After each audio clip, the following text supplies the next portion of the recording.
కొయ్యని ఇన్ని రూపములుగా మార్చినటువంటి కమ్మరివాడిలా, మట్టినే ఇన్ని రూపాలుగా మార్చిన కుమ్మరివాడిలా ఈశ్వరుడు ప్రసన్నుడైతే భక్తుల యొక్క భక్తి అనబడేటటువంటి చల్లతనం ఆయనకి తగిలితే ఘనీభవించి భగవంతుడు ఒక రూపాన్ని పొందుతాడు.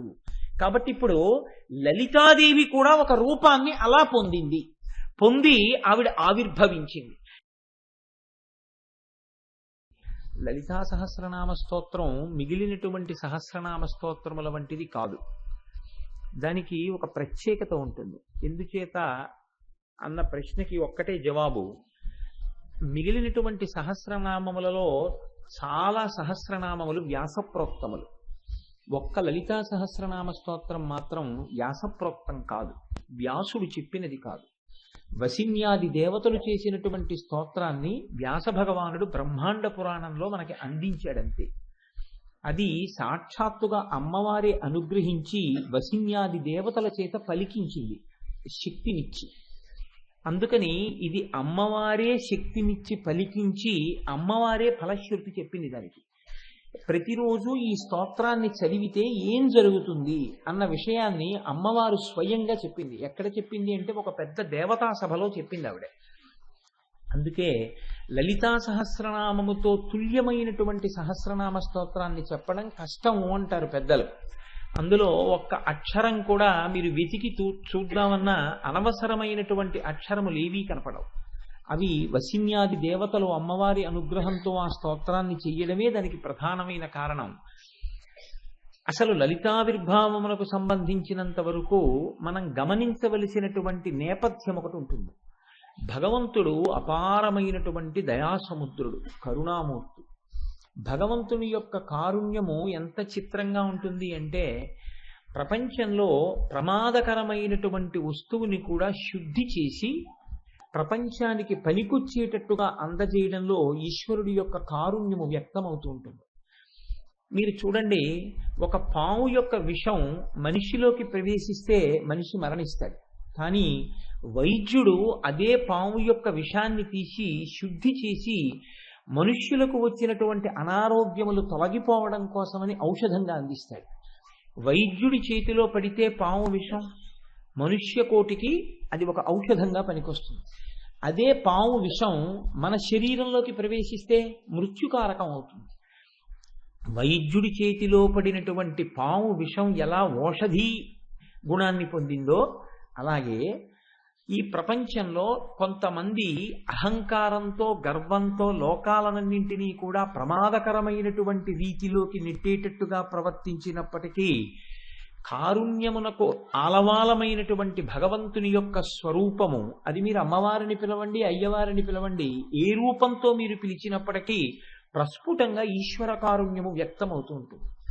విశేషించి అమ్మ అన్న మాట ఎక్కడుందో అక్కడ ఈ కారుణ్యం మరింత ప్రస్ఫుటంగా ఉంటుంది. లలితా సహస్రనామ స్తోత్ర ఆవిర్భావమునకు వెనక చాలా పెద్ద నేపథ్యమే జరిగింది.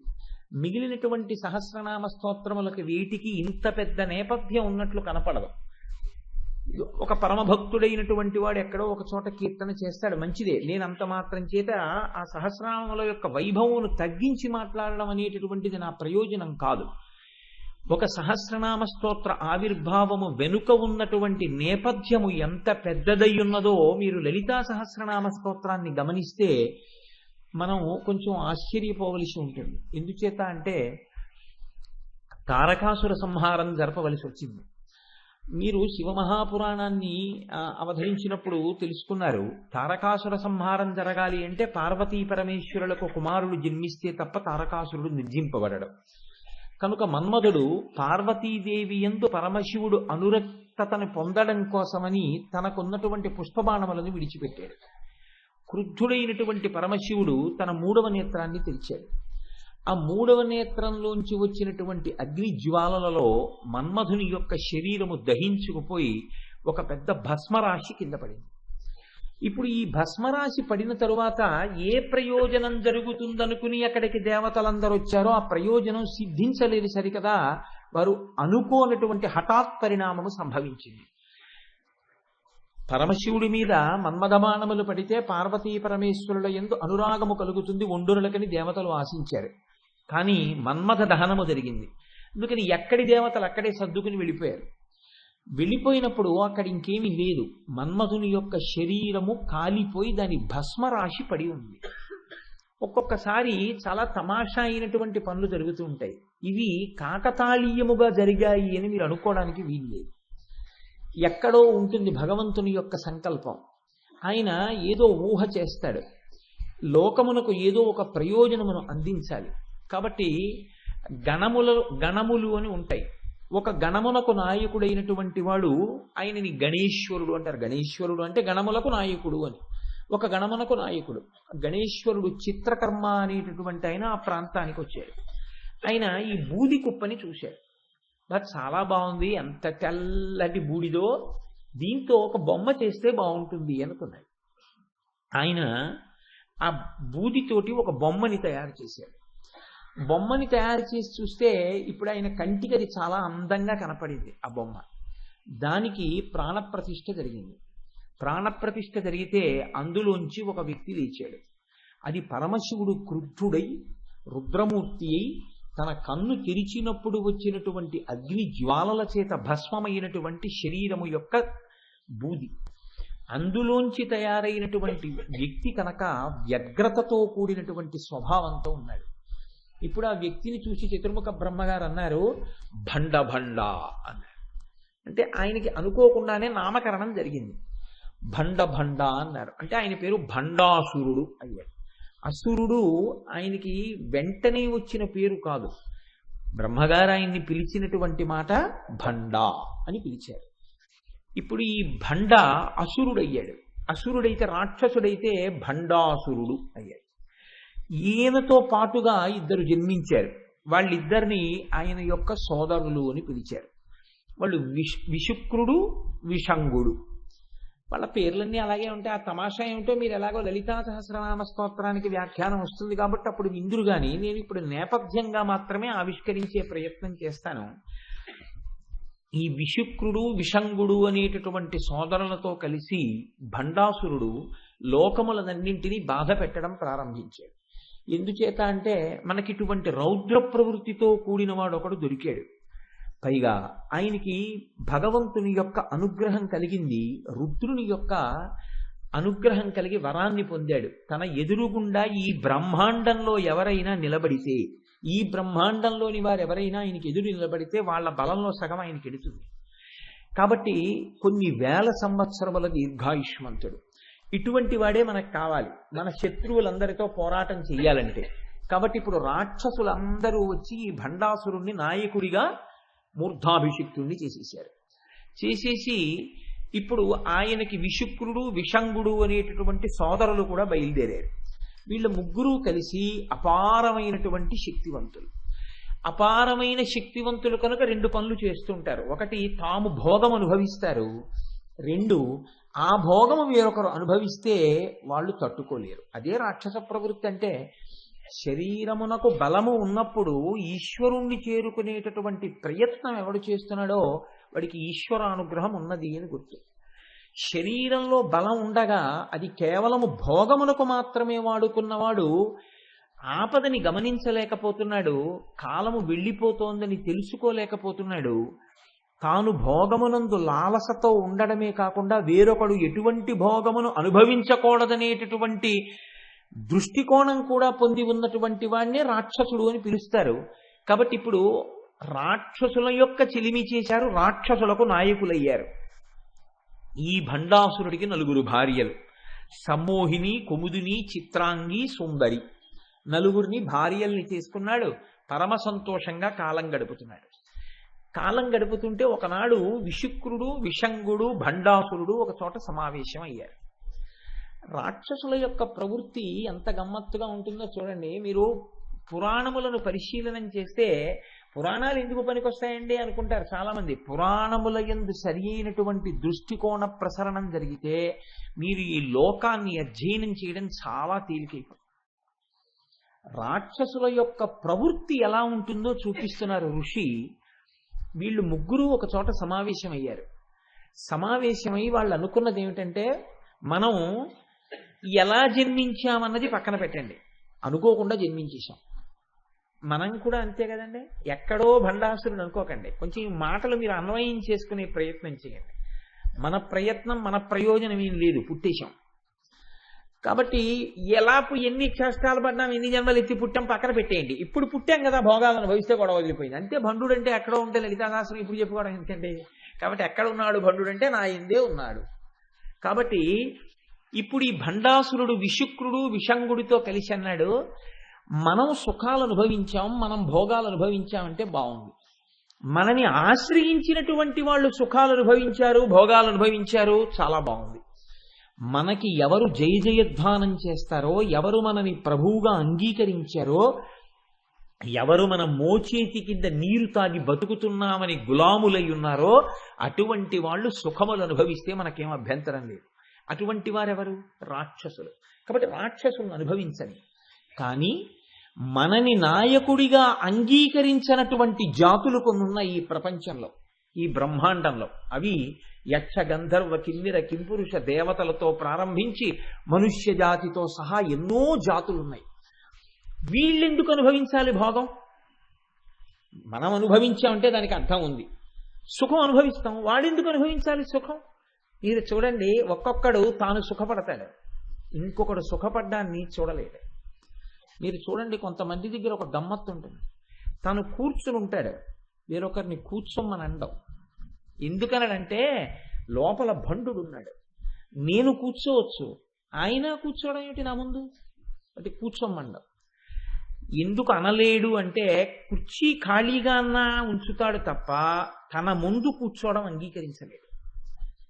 ఇటువంటి స్థితి భండాసురుడైతే దీన్ని అధిగమించి తన కష్టాన్ని పక్కన పెట్టి అవతల వాళ్ళ యొక్క కష్టం గురించి ఎక్కువ ఆలోచించగలగడం దైవత్వం. అంతే తేడా. చంద్రశేఖర పరమాచార్య స్వామి ఒకరోజు ఆశ్రమం అధికారులు చూస్తే ఒప్పుకునేవారు కాదు. మీరు ఈ వయస్సులో ఇలాగే మాట్లాడుతుంటే మీ ఆరోగ్యం ఏమైపోతుందని బెంగపెట్టుకునేవారు. ఒకరోజు పాపం ఆ పీఠం మేనేజర్ గారు ఏదో పని మీద ఎక్కడికో వెళ్ళారు. మంచి అవకాశం దొరికింది అనుకున్నారు పరమాచార్యుల వారు. ఓ గడ్డిమావు దగ్గర కూర్చున్నారు. ఆయన కూర్చునే ప్రదేశాలు కూడా అలాగే ఉంటాయి, ఎందుకంటే అక్కడ ఆవులు తిరుగుతాయి, అందుకని ఆయనకి పరమ ప్రీతి. ఓ గడ్డిమావు దగ్గర కూర్చున్నారు. ఎవరో వెళ్ళి పురాణాల్లో ఉండేటటువంటి విషయాల గురించి మాట్లాడడం మొదలెట్టారు. అంతే, ఆయన పరమ ప్రసన్నులు అయిపోయారు. మాట్లాడేస్తున్నారు. తెల్లవారుజామున 3 అయింది. ఆయనకి 3 అయినట్టు ఆయనకి తెలియదు, కూర్చున్న వాళ్ళకి తెలియదు. పరమాచార్య మాట్లాడడం అంటే మాటలా అండి, అమృతధారలు. 3 అయింది. తెల్లవారుజాము సమయంలో ఆయన్ని కలుసుకోవడానికి అవుతుందేమో, స్నానం చేసి బయటికి వస్తారు కదా అని ఒక స్త్రీ తన కూతుర్ని తీసుకుని వచ్చి దూరంగా నిల్చుంది. అప్పుడు వచ్చారు పీఠం మేనేజర్ గారు ఎక్కడి నుంచో వచ్చి, స్వామి మీకు ఎన్ని మాటల నుంచి చెప్తున్నామండి, పసిపిల్లాడికి చెప్పినట్టు భగవంతుడి పేరెత్తితే, పురాణం పేరెత్తితే, వేదం పేరెత్తితే, ఉపనిషత్తు పేరెత్తితే అలా మాట్లాడేయడమే. 3 అయింది. పోని పడుకుంటారా వెళ్ళో గంట అనుష్ఠానం. ఎలా ఉంటుంది ఆరోగ్యం? మీరు లేచి వెళ్ళి స్నానం చేసి, మీరు ఏమయ్యా ఇంతసేపు మాట్లాడించడానికి మీకు బాధగా లేదు, ఎందుకయ్యా అలా మాట్లాడిస్తారా ఆయన్ని అంటున్నారు. ఆయన అంటున్నారు పరమాచార్యులు వారు, ఈయన లేచి కమండలం పట్టుకుని సత్యదండం పట్టుకుని వెళ్ళబోదామని ఇలా చూశారు. చూసేటప్పటికి ఒక ఆవిడ అక్కడ నిలబడింది ఈయనతో మాట్లాడడానికి. ఇలా అంటారేమో వద్దామని నించునుంది. పాపం చూశారు కదా, పిలుస్తారేమో అని ఆదుర్దా పడుతోంది. పీఠం మేనేజర్ గారు చూశారు, ఇంకా 3 అవ్వలేదు, అప్పుడే నువ్వు కూడా సిద్ధమైపోయావా? ఇప్పటిదాకా వీళ్ళు అయ్యారు, ఇక అనుష్ఠానం చేసుకుందామంటే ఇంకా నువ్వా అన్నారు. అంటే ఆయన అన్నారు, ఏమో నీకు చెప్పడం మర్చిపోయాను, ఒక్కసారి వెళ్ళి దేవాలయం దగ్గర కొద్దిగా విభూతి ఉంటుంది, అక్కడ ఒక్కసారి పట్టరా అన్నారు. అంటే మరి స్వామివారి ఆజ్ఞ కాదనకూడదు, గబగబా వెళ్ళారు పీఠం మేనేజర్ గారు. ఆయన గబగబా ఇల్లారా అన్నారు. అని ఏమమ్మా ఎందుకు నిల్చున్నావు చీకట్లో అంతసేపు, ఏమి చెప్పు నీ కారణం? ఆవిడ ఏదో చెప్పింది, ఆయన తీసుకొచ్చారు, ఆ విభూతి ఆవిడికి ఇచ్చేయని వెళ్ళిపోయారు. అంటే తన కష్టం గురించి చూసుకునేటటువంటి లక్షణాన్ని కూడా అధిగమించేసి అవతల వాళ్ళ కష్టం ఒక్కటే ఆలోచించగలిగినటువంటి స్థితికి మహాపురుషులు వెళ్ళిపోతారు. కేవలం తన భోగం తన సుఖం తప్ప ఇతరులు అటువంటి సుఖాన్ని కాని భోగాన్ని కాని అనుభవించకూడదని చూసేటటువంటి వాడు రాక్షస ప్రవృత్తి కలిగిన వాడు. కాబట్టి ఇప్పుడు భండుడికి వచ్చిన ఆలోచన ఏమిటి? మనం భోగం అనుభవిస్తున్నాం, బాగుంది. మనని నమ్మిన వాళ్ళు భోగం అనుభవిస్తున్నారు, బాగుంది. మన నాయకత్వం లేని వాళ్ళు, మనని నాయకుడిగా అంగీకరించని వాళ్ళు ఎందుకు భోగాలు అనుభవించాలి? వాళ్ళు అనుభవించకూడదు. కాబట్టి భోగం అనుభవించకూడదు అంటే ఏం చెయ్యాలి? వాళ్ళు చాలా చమత్కారమైన ఆలోచన చేశారండి. సృష్టిలో బహుశः ఏ రాక్షసులకి రాలేదు ఇటువంటి ఆలోచన. వాళ్ళు అన్నారు, మనం ఒక పని చేద్దాం, సుఖములన్నింటికీ ఆలవాలము ఎక్కడుందో దాన్ని నిర్వీర్యం చేద్దాం. కాబట్టి మనలో భండుడు స్వర్గలోకానికి వెడతాడు, విశుక్రుడు భూలోకానికి వెడతాడు, విషంగుడు రసాతలానికి వెడతాడు. ముగ్గురం స్థూల శరీరాలతో వెళ్ళద్దు, సూక్ష్మ శరీరాలతో వెడదాం. వెళ్ళిన ప్రతి చోట మనం చెయ్యవలసిన పని ఒక్కటే. ఏమిటి ఆ పని అంటే, పురుషులకు పుంసత్వము లేకుండా నశింపచేసేద్దాం. స్త్రీల యందు రసోత్పాదనం లేకుండా, రేతస్సు లేకుండా స్త్రీలని చేసేద్దాం. స్త్రీకి స్త్రీ సహజమైనటువంటి స్థితి ఉండదు, పురుషుడికి పుంసత్వం ఉండదు. ఇప్పుడు స్త్రీ పురుషుల మధ్య భోగీచ్ఛ ఉండదు. స్త్రీ పురుషుల మధ్య భోగీచ్ఛ లేని నాడు, అసలు ఆ సంతోషము అన్నది కొరవడిపోయిన నాడు, మనస్సుని సంతోషంగా ఉంచుకోవడము అనేటటువంటి ప్రయత్నమే లేని నాడు లలిత కళలు నశించిపోతాయి. సంగీతం వినరు, ఎవరు నృత్యం వినరు, ఎవరు చక్కగా ఎక్కడో ఏదో మంచి కార్యం జరుగుతోందంటే వినరు. ప్రతివాడు ఏమైపోతాడంటే నీరసపడిపోతాడు. ఈ నీరసపడిపోతే ఏమైపోతుందంటే ఎక్కడా ఏవీ జరగవు. ఇలా నీరసపడిపోతే కొన్నాళ్ళకి ఏమైపోతుంది, స్త్రీ పురుషుల మధ్య భోగేచ్ఛ లేదు. భోగేచ్ఛ లేదు కాబట్టి ప్రత్యుత్పత్తి లేదు. ప్రత్యుత్పత్తి లేదు కాబట్టి భోగము లేదు, ప్రత్యుత్పత్తి లేదు. కాబట్టి ఆ జాతులు తమంత తాము నశించిపోతాయి. కొన్నాళ్ళకి దేవతలందరూ ఏమైపోతారు, నశించిపోతారు. కొన్నాళ్ళకి మనుష్యులందరూ ఏమైపోతారు, నశించిపోతారు. కొన్నాళ్ళకి జంతులోకం అంతా ఏమైపోతుంది, నశించిపోతుంది. సర్పజాతి ఏమైపోతుంది, నశించిపోతుంది. ఎవరు మిగిలిపోతారు ఈ భోగేచ్ఛతో ఉండి? రాక్షసులొక్కళ్ళే మిగులుతారు. మనకి భోగము మిగలాలి, భోగం అనుభవించడానికి మనం తప్ప మరొకడు ఉండనుకోవడం. అంటే అసలు ఆ కోరిక ఎంత దూరం వెళ్ళిపోయిందో చూడండి. ఇప్పుడు వీళ్ళు ముగ్గురు బయలుదేరి సమస్త లోకముల యందుండేటటువంటి అన్ని జాతుల వారి యందు పురుషులకు పుంసత్వం లేకుండా చేశారు. పుంస్త్వము లేదు. స్త్రీల యందు రసము, రేతస్సు లేదు. అక్కడ మహర్షి ఒక అందమైన మాట అంటారు, రసయేవ పరం బ్రహ్మ రసయేవ పరాగతి రసోహి కాంతిధ పుంసాం రసో రేత ఇతి స్మృత. మనుష్యుల యందు ఈశ్వరానుగ్రహం చేత పెరిగేటటువంటి ఆ వీర్య రేతస్సులే కాంతిగా, స్మృతిగా, ఉత్సాహంగా, ప్రాణశక్తిగా ద్యోతకమవుతూ ఉంటాయి. అవి నశించిపోవడం ప్రారంభిస్తే సమస్త జీవకోటి నీరసపడిపోతుంది. కాబట్టి జీవకోటి అన్ని చోట్ల నీరసపడింది. ఆఖరికి రసాతలంలో ఉండేటటువంటి సర్పజాతులు పడగలెత్తడం కూడా మానేసి, ఎక్కడా లలిత కళలు లేవు, ఎక్కడా కచేరీలు లేవు, ఎక్కడా సంగీతం లేదు, ఎక్కడా నృత్యం లేదు, ఎక్కడా ఏ సభలు లేవు, ఎక్కడా ప్రవచనాలు లేవు, ఎక్కడా హోమాలు లేవు, యజ్ఞాలు లేవు, యాగాలు లేవు. ఏమిటో ఎవరిని చూసినా అలా దిగాలుగా కూర్చుని ఉంటారు. ఒకరిని ఒకరు చూసుకోరు, ఒకరిని ఒకరు చూసి చిరునవ్వులు ఉండవు, ఒకరిని ఒకరు చూసి సంతోషాలు ఉండవు. వీళ్ళు యుద్ధం చేయలేదు. యుద్ధం చెయ్యకుండా లోకమునందు కామప్రళయాన్ని సృష్టించాడు భండాసురుడు. ఇది లలితా సహస్రనామ స్తోత్ర ఆవిర్భావమునకు నేపథ్యం. ఇప్పుడు ఎవరికైనా అసలు మనం ఎందుకు ఇలా ఉన్నాం అని ప్రశ్న వేసుకుందామన్న ఉత్సాహం లేదు. అసలు సమస్త జాతులు నీరసపడిపోయాయి, సమస్త లోకాలు నీరసపడిపోయాయి. ప్రత్యుత్పత్తి లేదు, జాతులు నశించిపోవడం ప్రారంభమైపోయింది. అయిపోయి ఎక్కడ మళ్ళీ ఆ జాతులు పెరగకుండా నీరసించిపోతున్నాయి. లోకమంతా రాక్షస గణాలు పెరిగిపోతున్నాయి. ఎక్కడ చూసినా భండాసురుడి నాయకత్వమే వర్ధిల్లుతోంది. ఈ స్థితిలో ఒక చిత్రమైనటువంటి స్థితి ఏర్పడింది. దేవతలు గుర్తించారు, ఇదంతా భండాసురుడి వలన జరుగుతోంది. వాడు తన సోదరులతో కలిసి పైకి కనపడకుండా, మిగిలినటువంటి రాక్షసులలా యుద్ధం చెయ్యకుండా సూక్ష్మ రూపంతో అన్ని లోకములలో ప్రవేశించి అన్ని జాతుల యొక్క తేజస్సుని పాడి చేస్తున్నాడు. ఇప్పుడు ఈ భండాసురుణ్ణి నశింప చెయ్యాలి అంటే ఎవరు నశింప చేస్తారు? స్థితికారుడు కనుక ఎప్పుడైనా ఇటువంటి రాక్షసులతో ఇబ్బంది వస్తే ఇంతకుముందు మనని రక్షించిన వాడు కనుక భగవానుడు శ్రీ మహావిష్ణువుని ప్రార్థన చేద్దాం. అందరూ కలిసి వైకుంఠానికి వెళ్ళారు. ఆయన్ని ప్రార్థన చేశారు. ఆయన అన్నారు, ఇత పూర్వం నేను అవతారములను స్వీకరించి మిమ్మల్ని అందరినీ కాపాడినటువంటి మాట పరమ యథార్థం.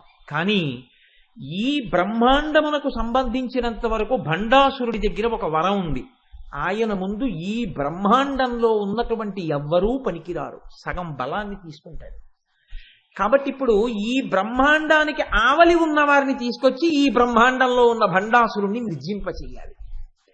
అందుకే బ్రహ్మాండము అంటే కోడిగుడ్డులా ఉంటుంది అని ఆ రోజుల్లో ఋషులు పేరు దానికి బ్రహ్మాండము, అండము, గుడ్డు అన్న పేరు పెట్టారు. ఆ తర్వాత కాలంలో ఎప్పుడో ఈ మధ్య అదంతా ఓవెల్ షేప్ లో ఉంటుంది, ఇలా ఉంటుంది, గుడ్డులా ఉంటుంది అని చెప్పారు. కానీ ఎప్పుడు చెప్పిన మాట అండి ఋషులు ఇది. కాబట్టి ఇప్పుడు ఈ బ్రహ్మాండమునకు బయటికి వెళ్ళాలి. మనం వెళ్ళి పిలవాలి దేవతల్ని, ఒక మహానుభావుణ్ణి పిలవాలి, ఒక తల్లిని పిలవాలి, ఆవిడ రావాలి. ఆవిడ వస్తే భండాసురుణ్ణి నిర్జిస్తుంది. ఇప్పుడు మనందరం అసలు బయటికి వెళ్ళడం ఎలాగని అడిగారు. అడిగితే ఒక గొప్ప యజ్ఞం ఒకటి చెయ్యాలి. హిమాలయ పర్వతం మీద కొన్ని వందల ఎకరాలలో ఆ యజ్ఞ ప్రాంగణాన్ని ఏర్పాటు చేయాలి. చాలా గొప్పగా చెప్పారండి. ఇవన్నీ చేస్తే వాడికి తెలియకుండా ఉంటుందా? వాడు గూఢచారులతో తిరుగుతున్నాడు. ఎక్కడ ఎవడు కదిలినా వాడు పసిగడతాడు. ఏం చేయడం? వాడికి ఎప్పుడూ ఉన్న కోరిక ఏమిటి? ఇతరులు అనుభవించకూడదు, తాను భోగం అనుభవించాలి కదా. కాబట్టి వాడు బాగా భోగం అనుభవించడం కోసమని ఇంతకుముందు ఎప్పుడూ వాడు కని విని ఎరుగనటువంటి 2 కాంతల్ని నేను సృష్టిస్తాను, అక్కడికి పంపుతాను. వాడు ఆ కాంతలతో రతికేలిలో మునిగి తేలుతూ ఉంటాడు, ఆ సుఖమునందు ఉంటాడు. అప్పుడు మనం నిశ్శబ్దంగా ఎవ్వరికీ తెలియకుండా ఇక్కడ హోమగుండాన్ని నిర్మాణం చేద్దాం. పదండని చెప్పి శ్రీ మహావిష్ణువు దేవతలందరినీ వెంట పెట్టుకుని బ్రహ్మాండము యొక్క అంచు దగ్గరికి తీసుకుని వెళ్ళారు. ఇప్పుడు ఈ అంచులోంచి బయటికి వెళ్ళాలి. బ్రహ్మాండం బయటికి వెళ్ళి బ్రహ్మాండం బయట ఉన్న వారిని ఆహ్వానం చెయ్యాలి. అందుకని ఇప్పుడు వీళ్ళు వెళ్ళి ఆ బ్రహ్మాండానికి రంధ్రం చేశారు. రంధ్రం చేసి అంచులోంచి మెల్లిగా రంధ్రంలోంచి బ్రహ్మాండము యొక్క పైభాగమునకు వెళ్ళారు. అవతల భాగానికి వెళ్ళి నిలబడ్డారు. వెళ్ళి నిలబడితే ఏముంటుంది? నత్ర సూర్యోభాతి రచంద్రతారకం నేమా విద్యుతోభాతి కుతోయమగ్ని. అటువంటివి ఎన్ని కోట్ల బ్రహ్మాండములు, ఇన్ని బ్రహ్మాండములకు ఎంతమంది అధినాథులు, ఇన్ని బ్రహ్మాండాలున్నాయో ఇలాగా. ఇప్పుడు ఎవరొచ్చి రక్షిస్తారు? ఎవరిని పిలవాలి? వాళ్ళకి అనుమానం వచ్చింది. ఇప్పుడు వాళ్ళన్నారు, మనం పిలుద్దాం. అసలు ఎవరిని పిలిస్తే మనకి కావలసినటువంటి శక్తి పుట్టేటట్టుగా చేస్తాడో అటువంటి మహానుభావుడు శంభుదేవుడు ఉన్నాడు. ఆయన్ని మనందరం ఎలుగెత్తి పిలుద్దాం. పిలిస్తే తప్పకుండా పలుకుతాడు. కనుక రండి, అందరూ కలిసి స్తోత్రం చెయ్యండి శంభుదేవుణ్ణి అన్నారు. ఆ శంభుదేవుడి గురించి మీరు చేసినటువంటి ప్రార్థనే మనందరం చేశామే ప్రారంభంలో. అదే దేవతలందరూ పరమశివుణ్ణి ఉద్దేశించి ఆ శంభుదేవుణ్ణి ఉద్దేశించి పిలిచారు. జయపాలనయన శ్రీతలోలనయన చితశైలనయన సర్వా జయకాల కాల జయ మృత్యు మృత్యు జయ దేవ దేవ శంభో. ఇందాక మీరు చదివారు కదా, అదే స్తోత్రాన్ని దేవతలందరూ కలిసి పిలిచారు. పిలిస్తే అందులో మీరు పెద్ద వివరణ చెయ్యవలసింది ఏముండదు. అందులో పరమశివుని యొక్క గుణములన్నీ ఆవిష్కరింపబడి ఉంటాయి. శంభుదేవుడు అక్కడికి వచ్చాడు. వచ్చి ఆయన అన్నాడు, మీకు కలిగినటువంటి విపత్తు నుంచి మిమ్మల్ని ఉద్ధరించాలి అంటే లలితాపరాభట్టారిక స్వరూపం ఆవిర్భవించాలి. అటువంటి స్వరూపం ఆవిర్భవించాలి అంటే ఒక గొప్ప యజ్ఞం ఒకటి మనం చెయ్యాలి. ఆ హోమగుండంలోంచి అమ్మవారు పైకొస్తుంది. శ్రీ మహావిష్ణువు ఇప్పటికే భండాసురుణ్ణి మోహమునందు ముంచెత్తడానికి 2 వనితల్ని సృష్టించారు. కాబట్టి మనం నిశ్శబ్దంగా ఇప్పుడు హిమాలయ పర్వత ప్రాంతమునందు కూర్చుని అటువంటి హోమం చేద్దాం రండి అన్నారు.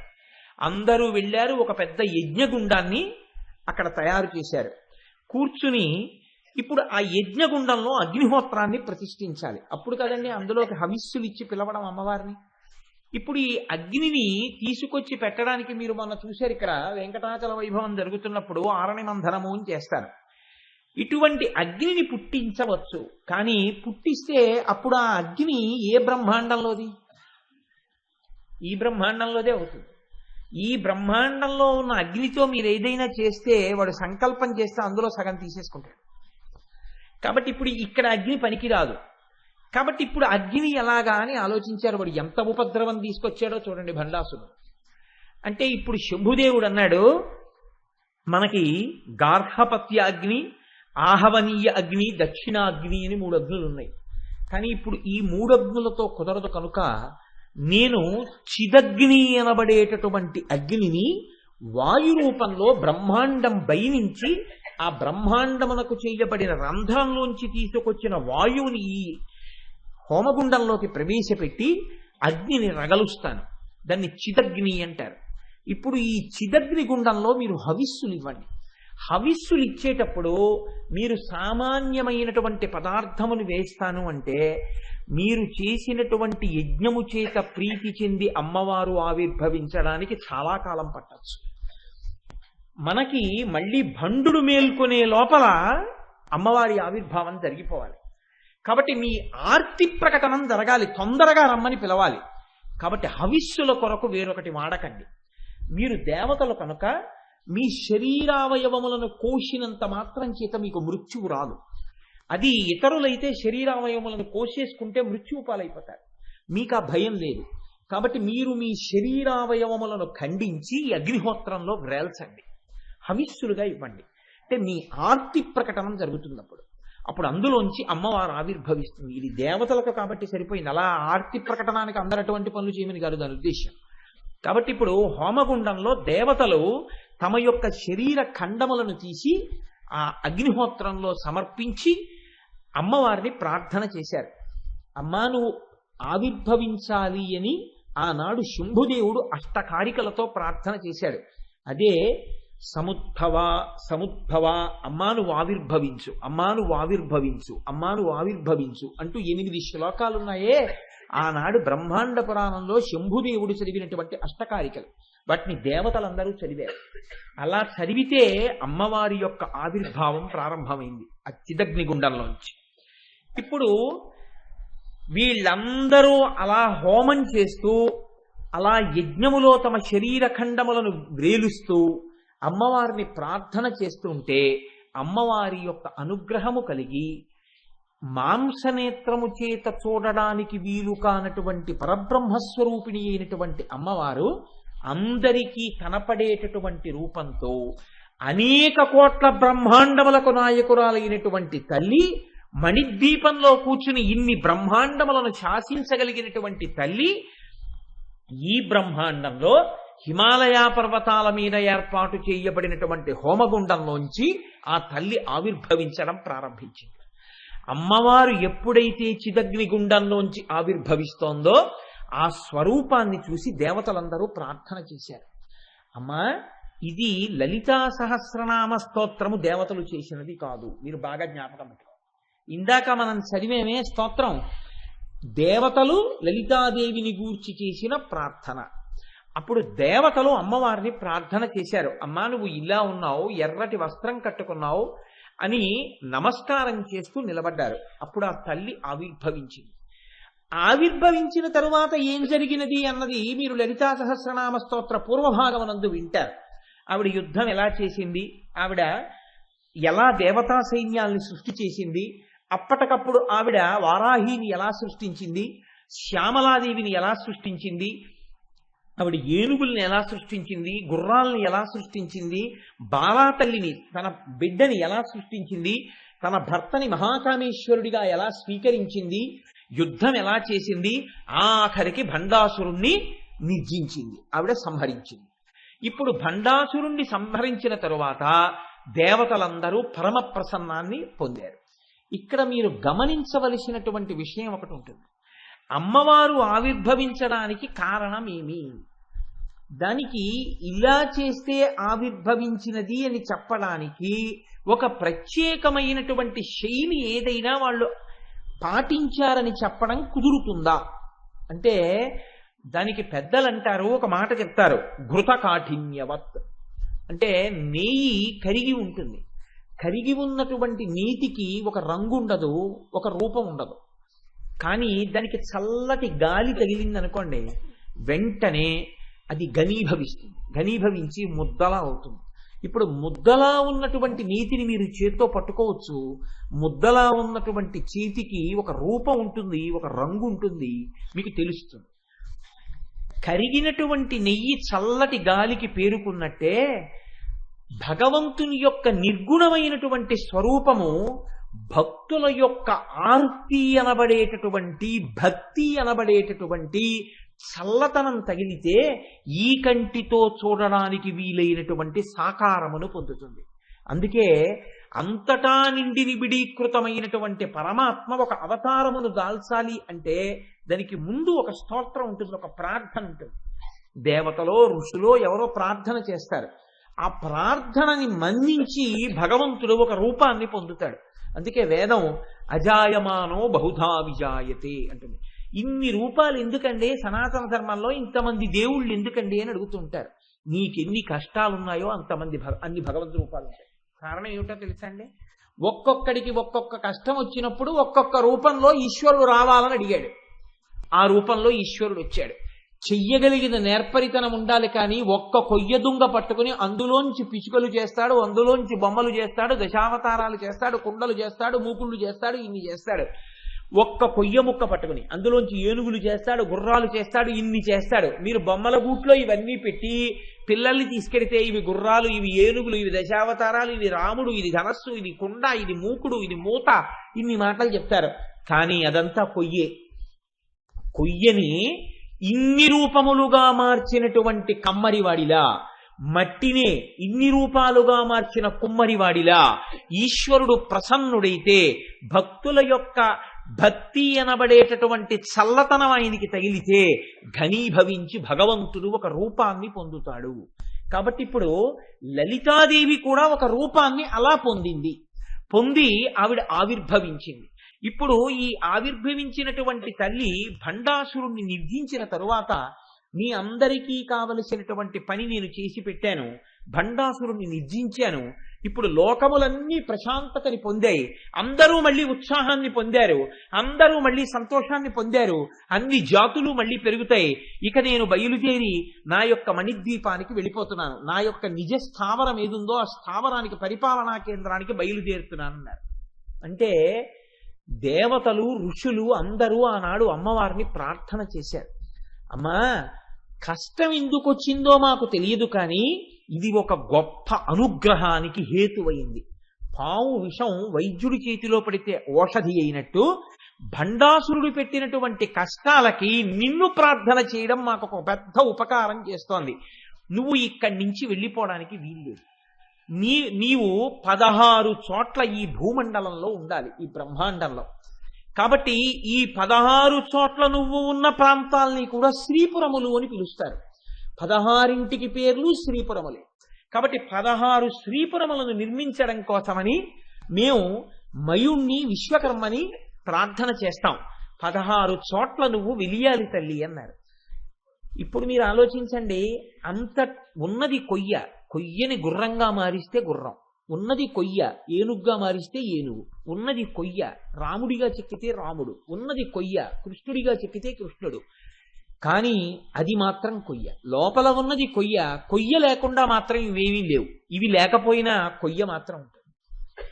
అలాగే అమ్మవారిని 16 చోట్ల 16 పేర్లతో ఉండమని అడిగారు వీళ్ళు. ఎన్ని పేర్లతో పిలిస్తే ఆవిడికి అభ్యంతరం? మీ ఇష్టం, ఏ పేర్లతో నన్ను ఉండమని కోరుకుంటున్నారు, ఎక్కడెక్కడ ఉండమని కోరుకుంటున్నారు. ఇది భక్తి అంటే.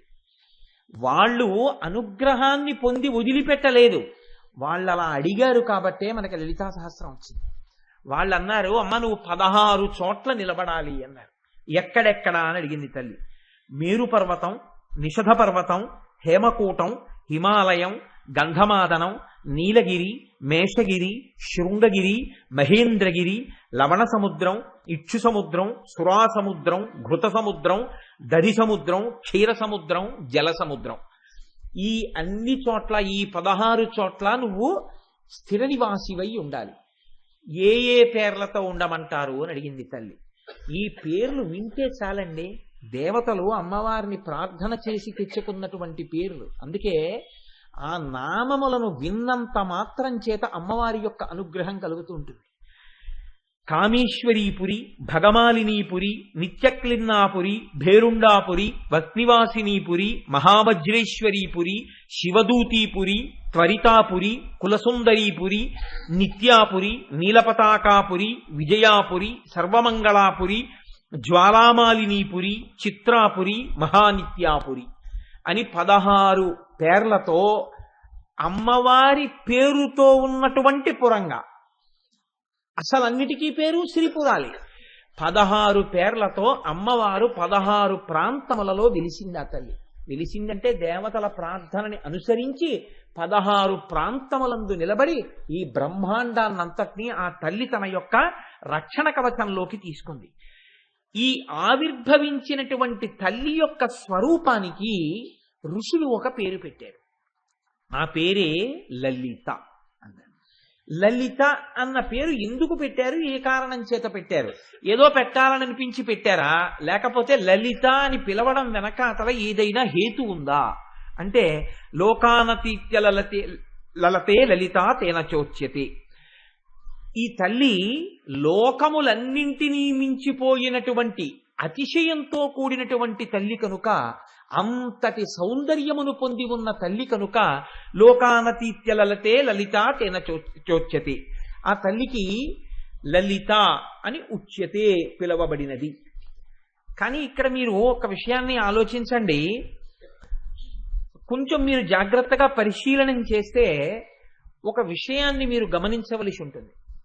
అమ్మవారు లోకములనన్నింటికన్నా కూడా అతిశయమైనటువంటి అందంతో ఉంది అని మీరు ఒక మాట అన్నారనుకోండి, అప్పుడు అది భక్తి అవుతుందా, అమ్మవారి సౌందర్యాన్ని ఎంచడం అవుతుందా? మీరు కొంచెం జాగ్రత్తగా ఆలోచించండి. అమ్మ అందాన్ని బిడ్డలు ఎంచవచ్చా? అమ్మ చాలా అందంగా ఉందండి, బ్రహ్మాండాలన్నింటినీ మించిపోయినటువంటి అందంతో మా అమ్మ ఉంది అని పేరు పెట్టి పిలిచి, అందుకని మేము లలిత అని పిలుస్తున్నాం, అందుకని లోకానతీత్య లలితే లలిత తేనతోచ్యతే అంటూ అసలు అలా అనొచ్చా? అంటే ఇక్కడ పెద్దలు అన్నారు, ఒక విషయాన్ని నువ్వు జ్ఞాపకం పెట్టుకోవలసి ఉంటుంది అన్నారు. ఇది బాహ్య సౌందర్యమును గూర్చి చెప్పినటువంటి మాట నిజమే, కానీ భగవంతుని యొక్క అనుగ్రహం కానీ, లోపల ఉండేటటువంటి మంచితనం కానీ, దయ కానీ, ప్రధానంగా మీరు దయ అన్న విషయం గురించి ఆలోచించండి. ఎందుకంటే అమ్మవారి యొక్క గుణములలో దయ ఒకటి అని ఎవరైనా అన్నారనుకోండి, ఖచ్చితంగా అది తప్పు మాట. అమ్మవారి యొక్క గుణములలో దయ ఒకటి కాదు, అమ్మయే దయ. అమ్మని ఏమనాలంటే ఆవిడ దయాస్వరూపిణి అన్నారు. అమ్మవారి యొక్క ప్రధానమైనటువంటి తత్వమే దయ. ఇప్పుడు ఒక వ్యక్తి పైకి అందంగా ఉండకపోవచ్చు, చూడగానే అబ్బాయి ఏమిటండి ఆయన అలా ఉన్నారు అని మీకు అనిపించవచ్చు, కానీ ఆయన గొప్ప దయాశాలి కావచ్చు. ఒక వ్యక్తి పైకి చాలా అందంగా కనపడచ్చు, కానీ వాడు పరమ మోసగాడు కావచ్చు, నిర్దయుడు కావచ్చు. అందము దయ రెండూ ఒకచోటే ఉండాలి అని మీరు ఎప్పుడైనా ఊహించి నిర్ధారణ చేసి చెప్పగలరా? ఒక ఆయన అందంగా ఉన్నాడు కాబట్టి ఆయన యందు దయ కూడా ఉంటుందండి ఖచ్చితంగా అని మీరు నిర్ధారణ చేయగలరా? చేయలేరు. ఈయన అందంగా లేడు కాబట్టి ఈయన యందు దయ ఉండదండి అని మీరు నిర్ధారణ చేయగలరా? చెయ్యలేరు. అందముంటే దయ ఉండాలని లేదు, దయ ఉంటే అందం ఉండాలని లేదు. అందముండి దయ లేకపోవచ్చు, అందము లేక దయ ఉండవచ్చు. అమ్మవారి యొక్క లలితా శబ్దానికి గొప్పతనం ఏమిటంటే, ఆవిడ యొక్క అందము కేవలము బాహ్యమునందందము కాదు, ఆవిడ అందము ఆవిడ యొక్క దయయే. మీరు ఆ భావనతో చూసినప్పుడే అమ్మ అన్న మాట పట్ల మనకి అంత ప్రేమ ఎందుకో తెలుసా అండి? అమ్మలో అందం చూడం, అమ్మ అనేటప్పటికీ మనకి ఏం గుర్తొస్తుంది అంటే, అన్ని ప్రమాదముల నుంచి మనని చిన్నతనం నుంచి పైకెత్తినటువంటి అమృత శక్తి, అదే అమ్మ. మనం పుట్టినప్పుడు అసలు లోపల పిండం పెరగడానికి ఒక భద్రమైన స్థానాన్ని ఆవిడ ఏర్పాటు చేసింది. పిండాలన్నీ బయట పెరగాలి అని ఈశ్వరుడు ఏదో శాసనం చేశాడు అనుకోండి, ఎవడింటి కిటికీలో ఆ పిండం పెరుగుతుంది అని ఈశ్వరుడు సంకల్పం చేశాడు అనుకోండి. నేను ఇలా అన్నానని కాదు, మీరు ఆలోచించండి. అసలు చాలా మంది మీ లోకంలో ఉండవు. ఎందుకంటే చీమలో పురుగులో పక్షులో ఏవో ఒకటి తినేస్తాయి. కానీ తన కడుపులో పెట్టుకుని అమ్మ తన కడుపుని గర్భాలయం చేసి మనల్ని పెంచింది. అమ్మ తాను మృత్యు సదృశమైనటువంటి బాధను అనుభవించి తాను మనని ప్రసవించింది. అమ్మ తన రక్తాన్ని పాలగా మార్చి మనకి పట్టింది. మనం చెయ్యకూడని రీతిలో అల్లరి చేస్తే అమ్మ దాన్ని క్షమించింది. ఏదైనా ఒప్పుకుంటుంది. మంగళసూత్రం పట్టుకుంటే ఏ స్త్రీ ఒప్పుకోదు. మన ఆటలన్నీ చిన్నతనంలో అమ్మ మంగళసూత్రం పట్టుకుని, అయినా అమ్మ శుతిమెత్తగా మన వేళ్లు విడిపించింది తప్ప మంగళసూత్రం పట్టుకుంటావా అని చేయి తిప్పిలేదు. మనం మలమూత్రాలు విసర్జించుకుని మంచంలో పడుకుని ఉంటే మడిబట్టని కూడా చూడకుండా ఆవిడ తన పవిట కొంగుతో వీలైతే మన శరీరాన్ని శుభ్రం చేసింది. మనం నోట్లో కూడా మలాన్ని పెట్టుకుంటే ఆ తల్లి నోరు కడిగి ఆ నోరు వాసన చూసి ఇంకా ఎక్కడైనా ఉండిపోయిందేమో అని మన నోరంతా పవిట కొంగుతో శుభ్రం చేసింది. చెవిలోకి చీమ వెళ్ళి మనం ఏడుస్తుంటే పుల్ల కోసం చూడకుండా వెంటనే పవిట కొంగుని తిరిపెట్టి కళ్ళమ్మట నీళ్లు పెట్టుకుని నోట్లో పెట్టి ఆ తడితో ఉన్నటువంటి తిరిమి చెవిలో పెట్టి చీమని పైకి తీసిందమ్మ. అమ్మ అవడానికి, అమ్మతనం చూపించడానికి ట్రైనింగ్ క్లాసులు ప్రపంచంలో లేవు. ఎంత నిర్దయతో కూడిన వ్యక్తి అయినా అయి ఉండొచ్చు. అంతకుముందు ఏ దయా తెలిసి ఉండకపోవచ్చు, ఏమీ తెలిసి ఉండకపోవచ్చు. నిద్ర 7 గంటలైతే తప్ప లేవకుండా అమ్మాయి దగ్గర ఉన్నప్పుడు పడుకునేటటువంటి పిల్ల, తన క్యారేజీ తాను సర్దుకోని పిల్ల, రేపు నీకు పిల్లలు పుడితే ఎలాగే అని తల్లి తండ్రి అడిగితే అబ్బా అవన్నీ ఎందుకు లేదురు అనే పిల్ల, తనకొక్క పసిపిల్లవాడు పుట్టేటప్పటికీ తాను తనకిష్టమైనా సరే, ఇంతకుముందు సన్నటి జల్లు వస్తుంటే బయటికి వెళ్ళి తడవడం ఎంత సరదాయో ఆ పిల్లకి. ఇప్పుడు ఆ పిల్లకి ఎవరు చెప్పక్కర్లేదు, ఆ పిల్ల బయటికి వెళ్ళి తడవదు. ఏమే కిటికీలోంచి చూస్తున్నావు బయటికి వెళ్ళటం లేదే అంటే వీడికి పరిశ్రమ పడుతుందేమో అని భయం అమ్మా అంటే. ఇలా నువ్వు బయటికి వెళ్ళకు అని ఎవరైనా ముందు ట్రైనింగ్ ఇచ్చారా? దానికి ఏమైనా కాలేజెస్ ఉన్నాయా? ఉండవు. మహానుభావుడు అదేంటి బసవేశ్వర పురాణంలో అంటాడు, మొగ్గ లోపల పువ్వు యొక్క తావిదాగినట్టు ప్రతి ఆడదానిలో అమ్మవారు మాతృమూర్తిగా దాక్కునుంది. ఆ మాతృమూర్తిగా అమ్మవారు లోపల వికసనాన్ని పొందకపోతే ఈ సృష్టి లేదు. కాబట్టి అమ్మ అన్నం పెట్టింది. పెట్టడంలో రోగం దేని వల్ల వస్తోందో అని పెట్టలేదు. ఏది తింటే రోగం తగ్గుతుందో అది బతిమాలి బామాలి కథలు చెప్పి పెట్టింది. అమ్మ తాను తినవలసిన పదార్థాన్ని పిల్లవాడికి అనారోగ్యం చేస్తుందేమోనని తినడం మానేసింది. మానేసి వాడికి పనికొస్తుంది, వాడికి పడిషం తగ్గుతుంది అనుకుంటే తనకి ఇష్టం లేకపోయినా ఉసిరికాయ పచ్చడి తింది. పాల వలన పిల్లవాడికి పడిషం తగ్గుతుందని పిల్లవాడికి వచ్చిన అనారోగ్యం కోసం తను పచ్చం చేసింది. ఇప్పుడు మీరు ఆలోచించండి, మీరు ఏ స్థితిలో ఉండనివ్వండి, అమ్మ అన్న మాట వినపడగానే, అందుకే తండ్రి అంటే భయం ఉన్న వాళ్ళు ఉంటారు, అమ్మ అంటే మాకు భయము అన్నవాళ్ళు లోకంలో ఉండరు. అందుకే లోకంలో ఒక నానుడి ఉంది, అమ్మ కోపం తాటాకు మంట. అమ్మ కోపం తాటాకు బుట్ట మండినట్టు ఉంటుందండి. అది ఎందుకు పనికిరాదు ఆ కోపం. ఆవిడ తిట్టుకోవడం, పిల్లల్ని తిట్టడమే. 5 నిమిషాలు అది అమ్మ క్యారేజీ పెట్టేశావా అని వస్తుంది పిల్ల. తండ్రి కొంచెం కోపంగా చూసి 4 మాటలు అన్నాడు అనుకోండి, గుడ్ల నీరు కుక్కుని, అమ్మ ఎందుకు చెప్పేశావు మా నాన్నగారికి, చూసావా ఎలా అన్నారో కాలేజీకి వెళ్లే ముందు, ఇంకా నేను ఇవాళ పరీక్ష రాసినట్టే అంటాడు.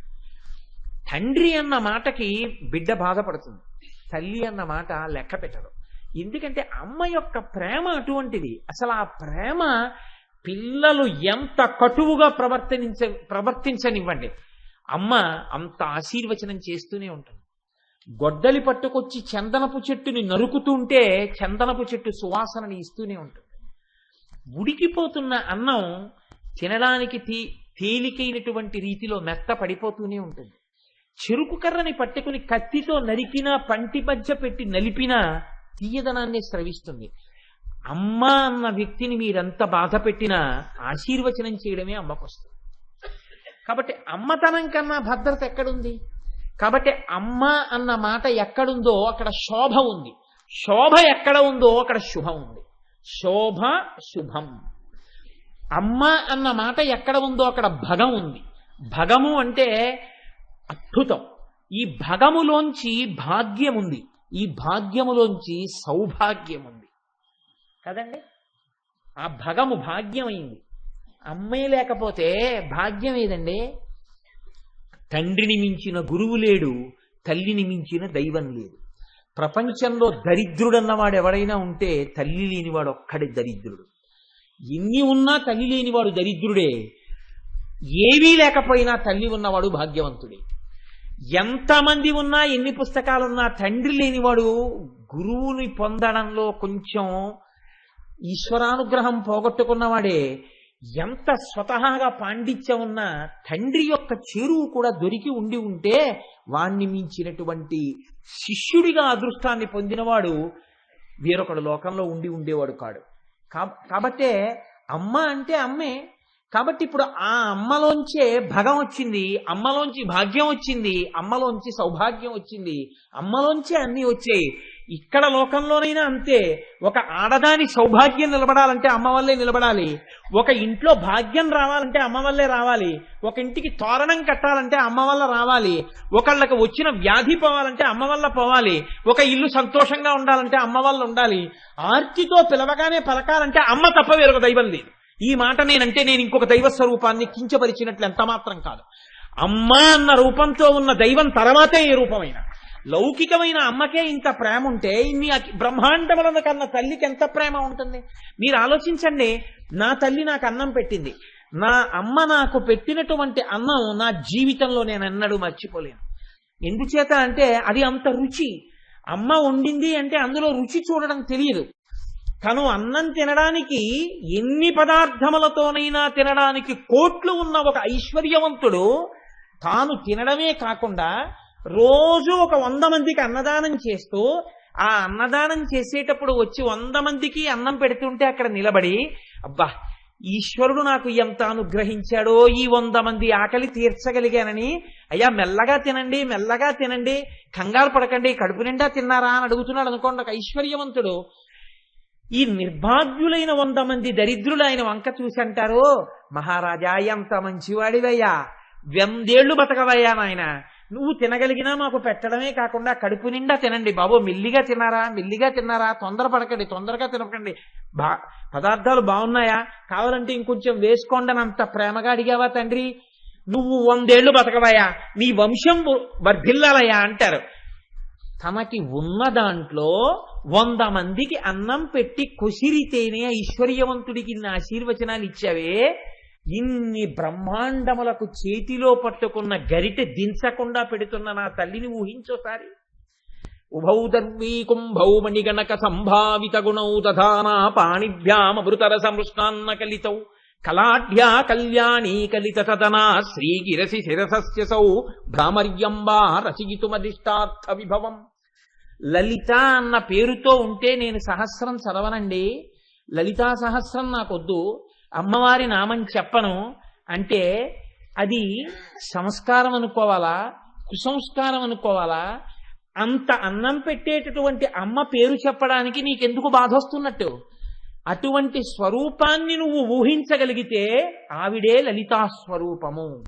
ఇంతమంది అమ్మలను గన్న అమ్మ ఎవరుందో, ఇంత జీవకోటికి అన్నం పెడుతున్న అమ్మ ఎవరుందో, ఆ అమ్మలగన్న అమ్మ, ఆ అన్నపూర్ణమ్మ, నీ అమ్మ, మా అమ్మ, అందరి అమ్మల అమ్మ, అమ్మలలో ఉన్న అమ్మతనం రాశీభూతమైన అమ్మ లలితమ్మ.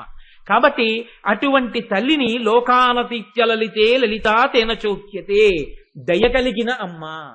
కాబట్టి ఇది ఆవిడ లాలిత్యం, ఇది ఆవిడ ఎరుపుతనం, ఇది ఆవిడ అనురాగం, ఇది ఆవిడ కాంతి, ఇది ఆవిడ శోభ, ఇది ఆవిడ యొక్క భగం. కాబట్టి చూడండి, ఇటువంటి తల్లి ఈవిడ నామాల్ని చెప్తూ అగస్త్యుల వారికి ఉపదేశం చేస్తున్నాడు హయగ్రీవుడు. హయగ్రీవుడు మహానుభావుడు. జ్ఞానానందమయం దేవం నిర్మల స్ఫటికాకృతిం ఆధారం సర్వ విద్యానాం హయగ్రీవం ఉపాస్మహే. ఆ హయగ్రీవావతారం ఎలా వచ్చింది అన్న దాని మీద భాగవతంలో, దేవీ భాగవతంలో, ఇతరమైన చోట్ల అనేకమైనటువంటి విషయములను చెప్పి ఉన్నారు. భాగవతంలో మాత్రం అంటారు దధీచి మహర్షియే ఈ హయగ్రీవావతారంతో బ్రహ్మజ్ఞానాన్ని బోధ చేశాడు అని ఒక కథ. కాబట్టి అటువంటి హయగ్రీవమూర్తి విష్ణువాంశలో ఉన్నటువంటి వారు. అటువంటి హయగ్రీవుడు అగస్త్య మహర్షికి ఈ లలితా సహస్రనామ స్తోత్రాన్ని రహస్యనామములు అంటూ ఉపదేశం చేశారు. రహస్యనామములు అనడానికి కారణం ఒక్కటే. నా ఉపన్యాసాల్లో నేను ఈ బీజాక్షరాలకి సంబంధించినటువంటి అనుసంధానం ఎక్కువగా చెయ్యడానికి విముఖుడు. కారణం ఏమిటి అంటే ఒక్కటే. పరమాచార్య స్వామి ఒకానొక నాడు కంచిలో మాట్లాడుతూ, ఎన్నడూ బహిరంగ వేదికల మీద నీకు తెలుసు కదా అని కాని ఇంకొకలా కాని బీజాక్షర సంపుటీకరణముల గురించి మాట్లాడవద్దు అని శాసనం చేశారు. కాబట్టి నేను దాని వైభవాన్ని ప్రస్తావన చేసే ప్రయత్నం చేస్తాను. ఎక్కడైనా దాని యొక్క గొప్పతనాన్ని అందించడం కోసం 1-2 చోట్ల ఉదాహరణగా మాత్రమే మీకు ఆవిష్కరించే ప్రయత్నం చేస్తాను. మధ్యలో ఎక్కడో ఆ సందర్భం వచ్చినప్పుడు లలితా స్తోత్రాన్ని, లలితా నామములను రహస్యనామములు అని చెప్పడానికి ఒక కారణం ఉంది. పెద్దలైనటువంటి వారు ఇప్పటికీ ఉన్నారటువంటి మహానుభావులు, మీకు చాలా మందికి సభలో తెలిసే ఉంటుంది. వారు ధ్యానం చేస్తే ఒక్కొక్క నామం మీద ఆ నామము బీజాక్షరములుగా వారికి దర్శనమిచ్చింది. వారు ఆ బీజాక్షరములతో ఉన్నటువంటి నామాన్ని తీసుకెళ్లి హోమంలో సంపుటీకరణం చేస్తే వారికి ఆ దేవతా స్వరూపం అగ్నిహోత్రంలో సాక్షాత్కరిస్తే వాళ్ళు ప్రార్థనా శ్లోకాలు రచన చేశారు. ఇప్పటికీ ఒక్కొక్క నామాన్ని అనుసంధానం చేసి ఒక్కొక్క రకమైన ప్రయోజనాల్ని పొందారు. హృద్రోగాన్ని కూడా దాటేశారండి కొంతమంది. లలితా సహస్రంలో ఒక్కొక్క నామాన్ని పట్టుకుని అంతంత శక్తివంతాలు. మీరు ఒక్క నామం పట్టుకుంటే ఏ స్థాయిలోనైనా ఉద్ధరించేస్తుంది. అంత గొప్ప నామాలు. మీరు ఎంతగా తవ్వుకుంటే అన్ని మాణిక్యములను వెలికి ఇయ్యగలిగినటువంటి గనులు ఆ నామములు. అందుకే అమ్మవారు వాటిని వసిన్యాది దేవతలతో చెప్పించింది. కాబట్టి అగస్త్య మహర్షిని పిలిచి హయగ్రీవుడు ఉపదేశం చేస్తూ ఒక మాట అంటాడు.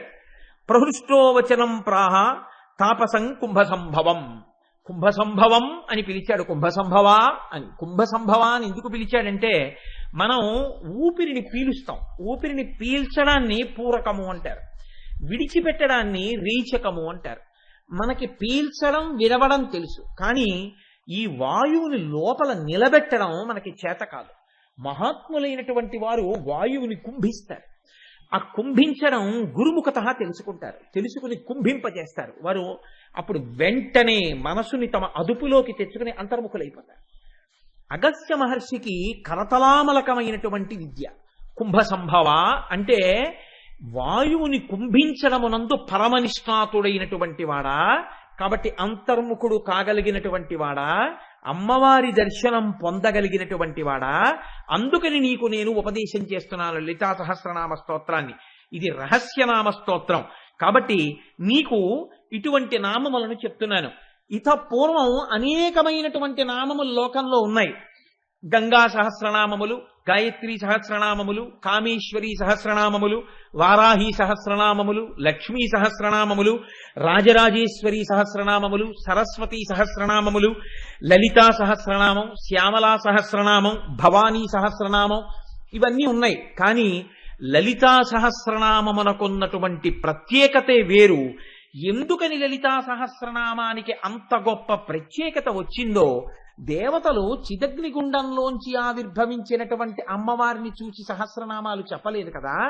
మరి ఏ సందర్భంలో ఎప్పుడు వచ్చాయి ఈ సహస్రనామాలు, ఎవరు చెప్పారు, ఎందుకు చెప్పారు, ఆ నామాలకి అంత శక్తి ఎక్కడి నుంచి వచ్చింది?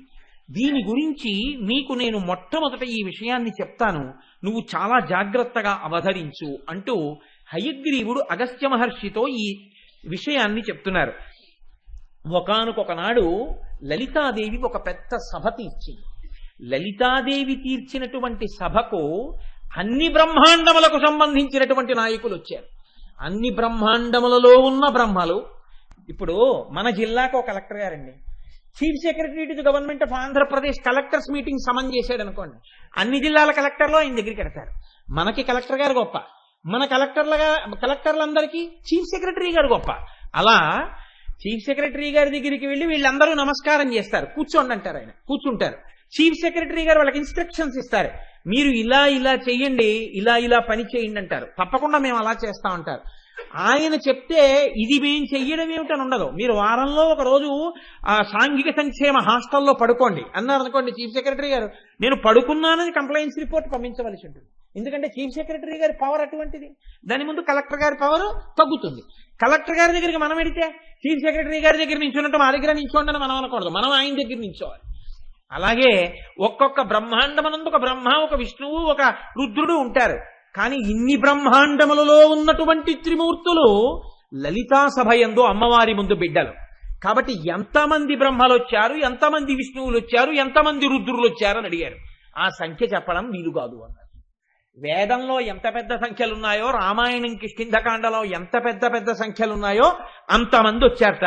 సేవార్థమాగతాస్త్ర బ్రహ్మాణి బ్రహ్మకోటయ లక్ష్మీనారాయణానాంచ కోటయ సముపాగత గౌరీ కోటి సమేతానాం రుద్రాణామపి కోటయ మంత్రిణీ దండినీ ముఖ్యా సేవార్థం యా సమాగతాః.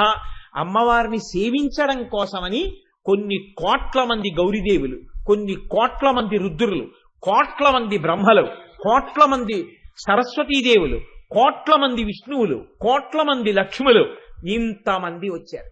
ఇంతమంది వచ్చి ఆ సభలో కూర్చుని ఉన్నారు. అమ్మవారు ఎత్తైనటువంటి సింహాసనం మీద కూర్చునుంది. అమ్మవారికి అటు ఇటు అమ్మవారి యొక్క బిడ్డలు, అమ్మవారి యొక్క మంత్రులు కూర్చుని ఉన్నారు.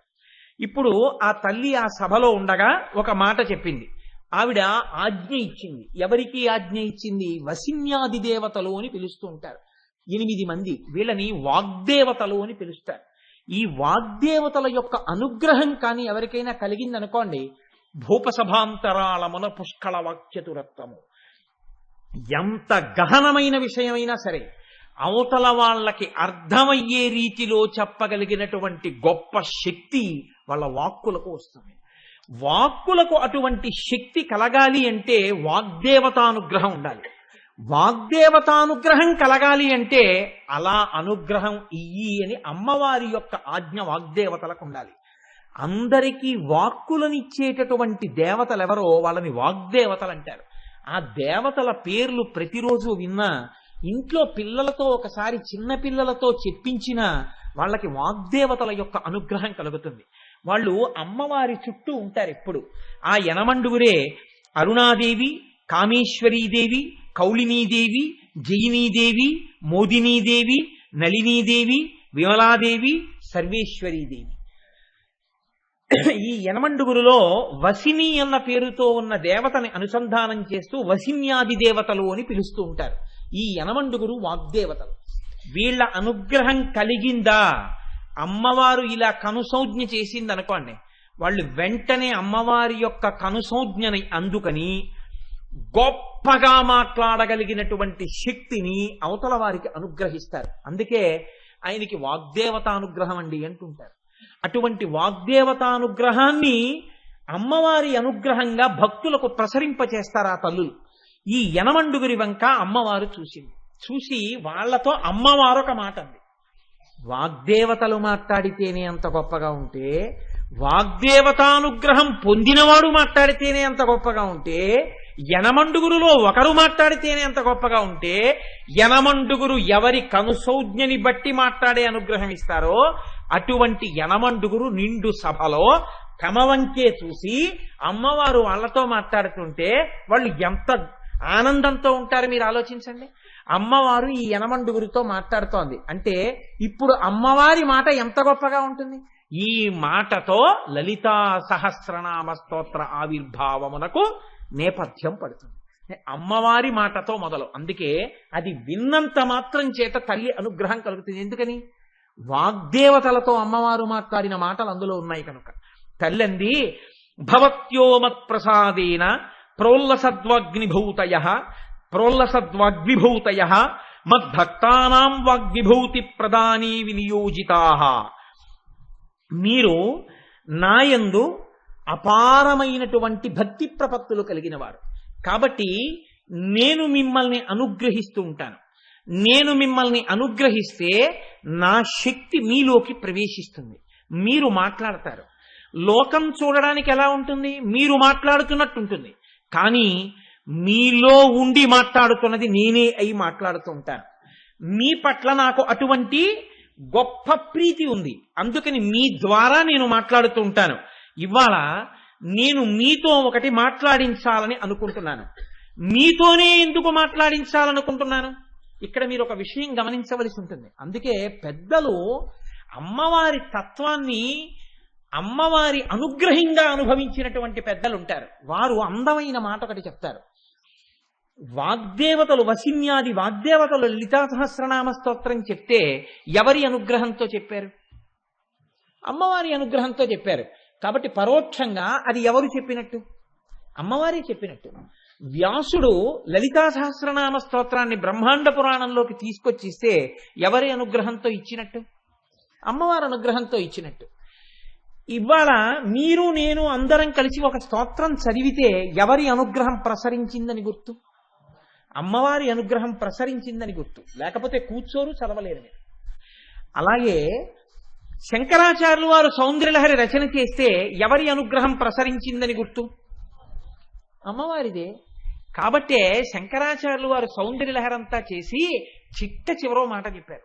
ప్రదీపజ్వాలాభిర్దివసకర నీరాజన విధి సుధాసూతే సవ్యోపల జలల వైరర్ఘ్యరచన అంటూ, అమ్మా చంద్రకాంత శిలల నుంచి స్రవించేటటువంటి నీటిని తీసుకొచ్చి చంద్రుడికి అర్ఘ్యం ఇస్తే ఎలా ఉంటుందో, అలాగే సముద్రంలో ఉండేటటువంటి నీటిని తీసి సముద్రానికి తర్పణ ఇస్తే ఎలా ఉంటుందో, స్వకీయైరంబోభిస్సలిల నిధి సాహిత్యకరణం, అందులో ఉండే నీళ్లు తీసి సముద్రానికి తర్పణ ఇచ్చాడు.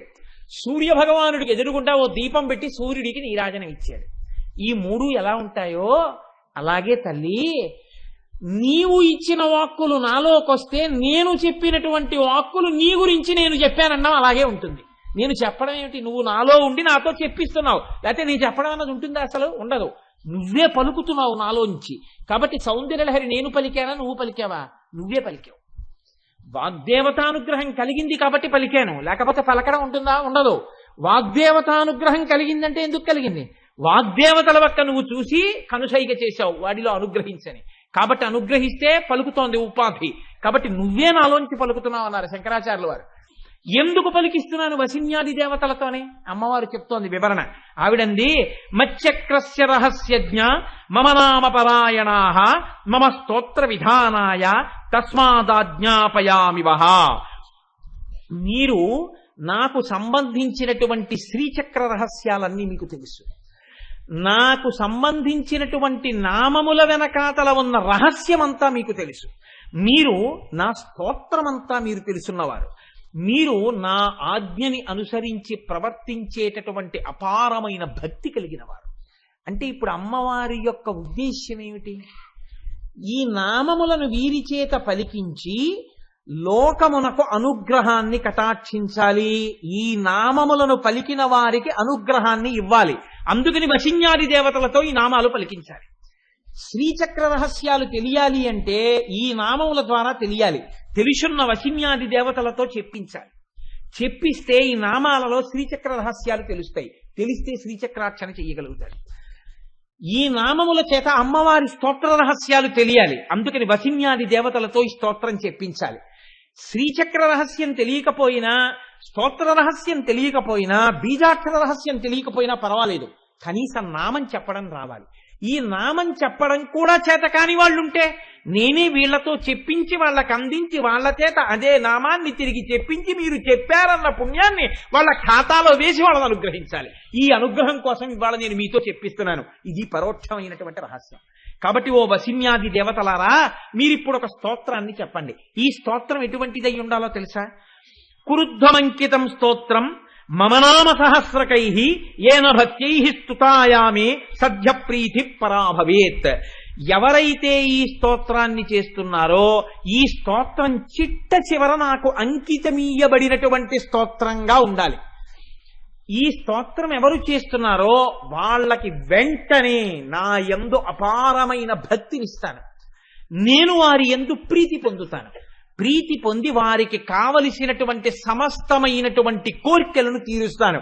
ఇప్పుడు అటువంటి ఓషధి ఒకటి తయారు కావాలి. మీ నోటి వెంట అటువంటి స్తోత్రం ఒకటి రావాలి. కాబట్టి చిట్ట చివర నామస్తోత్రమునకు చివర అంకితాన్ని ప్రకటించండి. అంటే నా నామంతో ఆ స్తోత్రం వెళ్ళాలని నేను ఆజ్ఞాపిస్తున్నాను. కాబట్టి అంకితం నామభిర్దివ్యై మమ ప్రీతి విధాయకై తత్పటధ్వం సదాయూయం స్తోత్రం మత్ ప్రీతి వృద్ధయే. ఈ స్తోత్రాన్ని చెయ్యడం వల్ల నా అనుగ్రహంతో వాళ్ళ కోరికలన్నీ తీరుతాయి. ఇప్పుడు అమ్మవారు తన పేరుతో ఈ స్తోత్రం రావాలని చెప్పింది.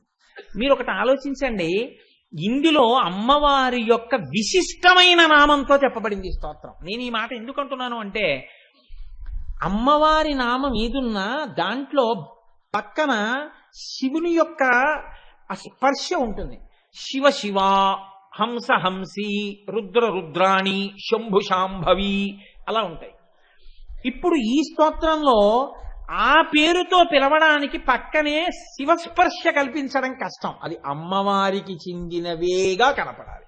అందుకే ఏవం లలితానామ్యాం, లలిత అన్న పేరుతోనే పిలిచారు. అంకితం చిట్ట చివర చేశారు. ఇవి లలితానామములు. అమ్మ ఎంత గొప్పదైనా పేరుతో మొదలెట్టకూడదు. అమ్మ ఎంతో గొప్పదైపోయిందని అమ్మ ఆ పిల్లవాడు పుట్టినప్పుడు అమ్మ మామూలుగా ఒక గృహిణి పిల్లవాడికి 5వ క్లాసో 6వ క్లాసులోనో పాఠాలు చెప్తున్నప్పుడు వాడితో హోంవర్క్ చేయిస్తూ, ఏమండి ఉత్తినే కూర్చోవడం ఎందుకు, నేను డిగ్రీ కడతానంది అమ్మ. డిగ్రీ కట్టింది, భర్త ప్రోత్సహించాడు. ఆ తరువాత పిల్లవాడు మెల్లిగా ఇంటర్మీడియట్కి వచ్చాడు, అమ్మ చెప్పేది లేదు, కానీ వాడు నిద్రపోకుండా టీ క్లాస్ కట్టు కూర్చుంటుంది. ఉత్తినే కూర్చోవడం ఎందుకండి, నేను పీజీకి కడతానంది, ఎంఏ కట్టింది. పిల్లవాడు పాస్ అయ్యాడు, అమ్మ పాస్ అయింది. పిల్లవాడు ఇంటర్మీడియట్ పాస్ అయ్యాడు, అమ్మ ఎంఏ పాస్ అయింది. పిల్లవాడు డిగ్రీ ఫస్ట్ ఇయర్కి అవుతున్నాడు, ఎంసెట్కి ప్రిపేర్ అవుతున్నాడు, ఐఐటికి ప్రిపేర్ అవుతున్నాడు. వీడితో సమానంగా నేను ఉత్తినే కూర్చోవడం ఎందుకంటే సివిల్స్కి ప్రిపేర్ అవుతానంది. అమ్మ గ్రూప్ 1కి సెలెక్ట్ అయింది, సివిల్స్కి ప్రిపేర్ అయ్యి. అమ్మకి డైరెక్ట్గా ఆర్డీఓ ఇచ్చారు. పిల్లవాడు ఇంజనీరింగ్లో జాయిన్ అయ్యాడు. వీడు ఒక 5 సంవత్సరాల్లో ఇంజనీర్ అయ్యాడు. ఈలోగా అమ్మకి ఐఏఎస్ కన్ఫర్ చేశారు. ఈ పిల్లవాడు 5 ఏళ్లు చేసి ఒక మిడిల్ లైన్ మేనేజర్ అయ్యాడు. ఈలోగా అమ్మ సీనియర్ ఐఏఎస్ ఆఫీసర్ అయింది. అమ్మ సీనియర్ ఆఫీసర్ అయిపోయి ఇప్పుడు secretary to government of Andhra Pradesh అయింది, ఏదో ఒక డిపార్ట్మెంట్కి. వీడు వెళ్ళి అమ్మ ఛాంబర్లోకి వెళ్ళి, అమ్మ గదిలోకి వెళ్ళి అందరూ అధికారులు ఎలా లేచి నిలబడతారో అలా వీడు కూడా అమ్మ దగ్గర నిలబడి, అదేంటి ఓ అగ్రికల్చరల్ సెక్రటరీ గారు మీతో మాట్లాడడానికి వచ్చాను మేడం గారు అన్నాడు అనుకోండి. అమ్మ అంటుంది వెంటనే కళ్ళజోడు తీసి పక్కన పెట్టి, ఏమిట్రా పిచ్చి మాటలో, మేడం ఏమిటి, ఇది అగ్రికల్చరల్ సెక్రటరీ ఏంటి, అలా నువ్వు ఎప్పుడు అనకు, అలా అనకూడదు, తప్పు. నేను ఎప్పుడు నీకు అమ్మనే, అమ్మ అని పిలు. అమ్మని పట్టుకుని అమ్మ ఎంత గొప్పదైనా మేడం అని కొడుకు అన్నాడు అనుకోండి, అమ్మ చిన్నబుచ్చుకుంటుంది. అందుకే ఆవిడ లలితాదేవియే కావచ్చు. ఆ మాట అనడానికి వసిన్యాది దేవతలు సాహసించలేదు. ముందు శ్రీమాత అమ్మే, బిడ్డలకి అమ్మతనమే. శ్రీమాత అంటూ మొదలెట్టారు, కానీ స్వరూపమే వరిది. ఏవం లలితాదేవ్యాం నాం సహస్రకంజగు. అందుకని నా పేరుతో అంకితం అంది కాబట్టి లలితాదేవి యొక్క నామములు అని చిట్ట చివర పూర్తి చేశారు. ఇక్కడ మీరు ఒక విషయాన్ని గమనించండి. తల్లి ఏమంటోంది, ఈ నామములను చదివినటువంటి వారికి నేను సమస్తము ఈడేరుస్తాను అంటోంది. సమస్తము ఈడేరుస్తాను అన్నప్పుడు ఇక్కడ ఒక ప్రతిబంధకం రాదా? ఎందుకు రాదు? ఎందుకండి మీకు అనుమానం అని అడగచ్చు. యత్రాస్తి భోగో నహితత్ర మోక్ష, యత్రాస్తి మోక్షో నహితత్ర భోగ. ఎక్కడైతే భోగం ఉంటుందో అక్కడ మోక్షం ఉండదు, ఎక్కడ మోక్షం ఉంటుందో అక్కడ భోగం ఉండదు. మోక్షార్థి అయ్యున్నటువంటి వాడికి భోగంతో సంబంధం ఉండదు. వాడు అన్ని విడిచిపెట్టేసి భగవంతుణ్ణి మాత్రమే నమ్ముకుని బతుకుతాడు. ఎక్కడ భోగమునకు లంపటంతో ఉంటాడో వాడికి మోక్షం వైపుకి అడుగు పడదు. కాబట్టి అన్నీ ఇస్తానన్నప్పుడు ఇక్కడ భోగము ఇస్తే, ఇక్కడ సంపదలు ఇస్తే, ఇక్కడ సుఖాలు ఇస్తే ఇక మోక్షం ఎలా వస్తుంది? దానికి ఇది ప్రతిబంధకం కదా. మోక్షమే ఇస్తే మనం అన్నీ విడిచిపెట్టేసి భగవంతుడి యందే భక్తితో ఉండాలంటే ఇహమనందు భోగములు ఉండవు కదా. మరి ఇలా ఎలా కుదురుతుంది అంటే, శ్రీ సుందరీ సేవన తత్పరాణం భోగశ్చ మోక్షశ్చ కరస్తయేవా. అమ్మవారి దగ్గరున్న గొప్పతనం ఏమిటంటే, అమ్మవారిని సేవించిన వాళ్ళకి ఇహమునందు భోగములు ఉంటాయి, మోక్షము కూడా కలుగుతుంది. అలా ఎలా కలుగుతుందండి అంటారేమో. పురుషార్థ సమన్వయం అమ్మవారిని నేర్పుతుంది అన్నారు. ఏముందండి, ఇహమునందు అర్థం ఉండాలి, డబ్బు ఉండాలి. ఎంత డబ్బు ఉంటే మీకెందుకు? అది ధర్మంతో ముడిపడిపోయింది. ధర్మబద్ధంగా సంపాదిస్తాడు, ధర్మబద్ధంగా ఖర్చు పెడతాడు. ఇప్పుడు ఎంత డబ్బు ఉంటే మీకెందుకు? జనక మహారాజు గారిలా ఉంటాడు. కామము, ధర్మబద్ధమైన కామమును అనుభవిస్తాడు. ఆయన కామం గురించి మీకెందుకు? ఆయన కామం ధర్మబద్ధం. ఇప్పుడు దాంతో గొడవ లేదు. ధర్మబద్ధమైన అర్థము, ధర్మబద్ధమైన కామము దేనికెడతాయి? మోక్షమును కలిపోతాయి. చతుర్విధ పురుషార్థాల్లో మీరు రోజు ధర్మార్థ కామ మోక్ష చతుర్విధ పురుషార్థ ఫల సిద్ధ్యర్థం అని అడుగుతున్నారు కదా. ఇప్పుడు ధర్మముతో అర్థము, ధర్మముతో కామము ముడి పడకపోవడం వల్ల మీరు ఇబ్బంది పడుతున్నారు. ధర్మముతో అర్థాన్ని, ధర్మంతో కామాన్ని అమ్మవారు ముడేస్తారంటోంది నామాలు చదివితే. ఇప్పుడు మీకు బాధ ఏమిటి? సమన్వయం చేసే శక్తి ఆవిడ పుచ్చుకుంది. ఇప్పుడు మీరు ఆవిడ చేతిలో ఉపకరణం అయ్యారు. ఎవడు రోజు లలితా సహస్రనామ స్తోత్రం చదువుకుంటున్నాడో వాడికి ఇహమునందు సమస్త భోగములు కలుగుతాయి. ఆఖరణ హాయిగా మోక్షాన్ని పొందుతాడు. అలా ఎలా పొందుతాడండి? రెండు ఒకదానికొకటి ప్రతిబంధకం కదా. నీకెందుకు ఆ బాధ? అమ్మవారు సమన్వయం చేస్తుంది ధర్మంతో అర్థాన్ని, కామాన్ని. మోక్షాన్ని పొందుతావు, నీకేమిటి బెంగ?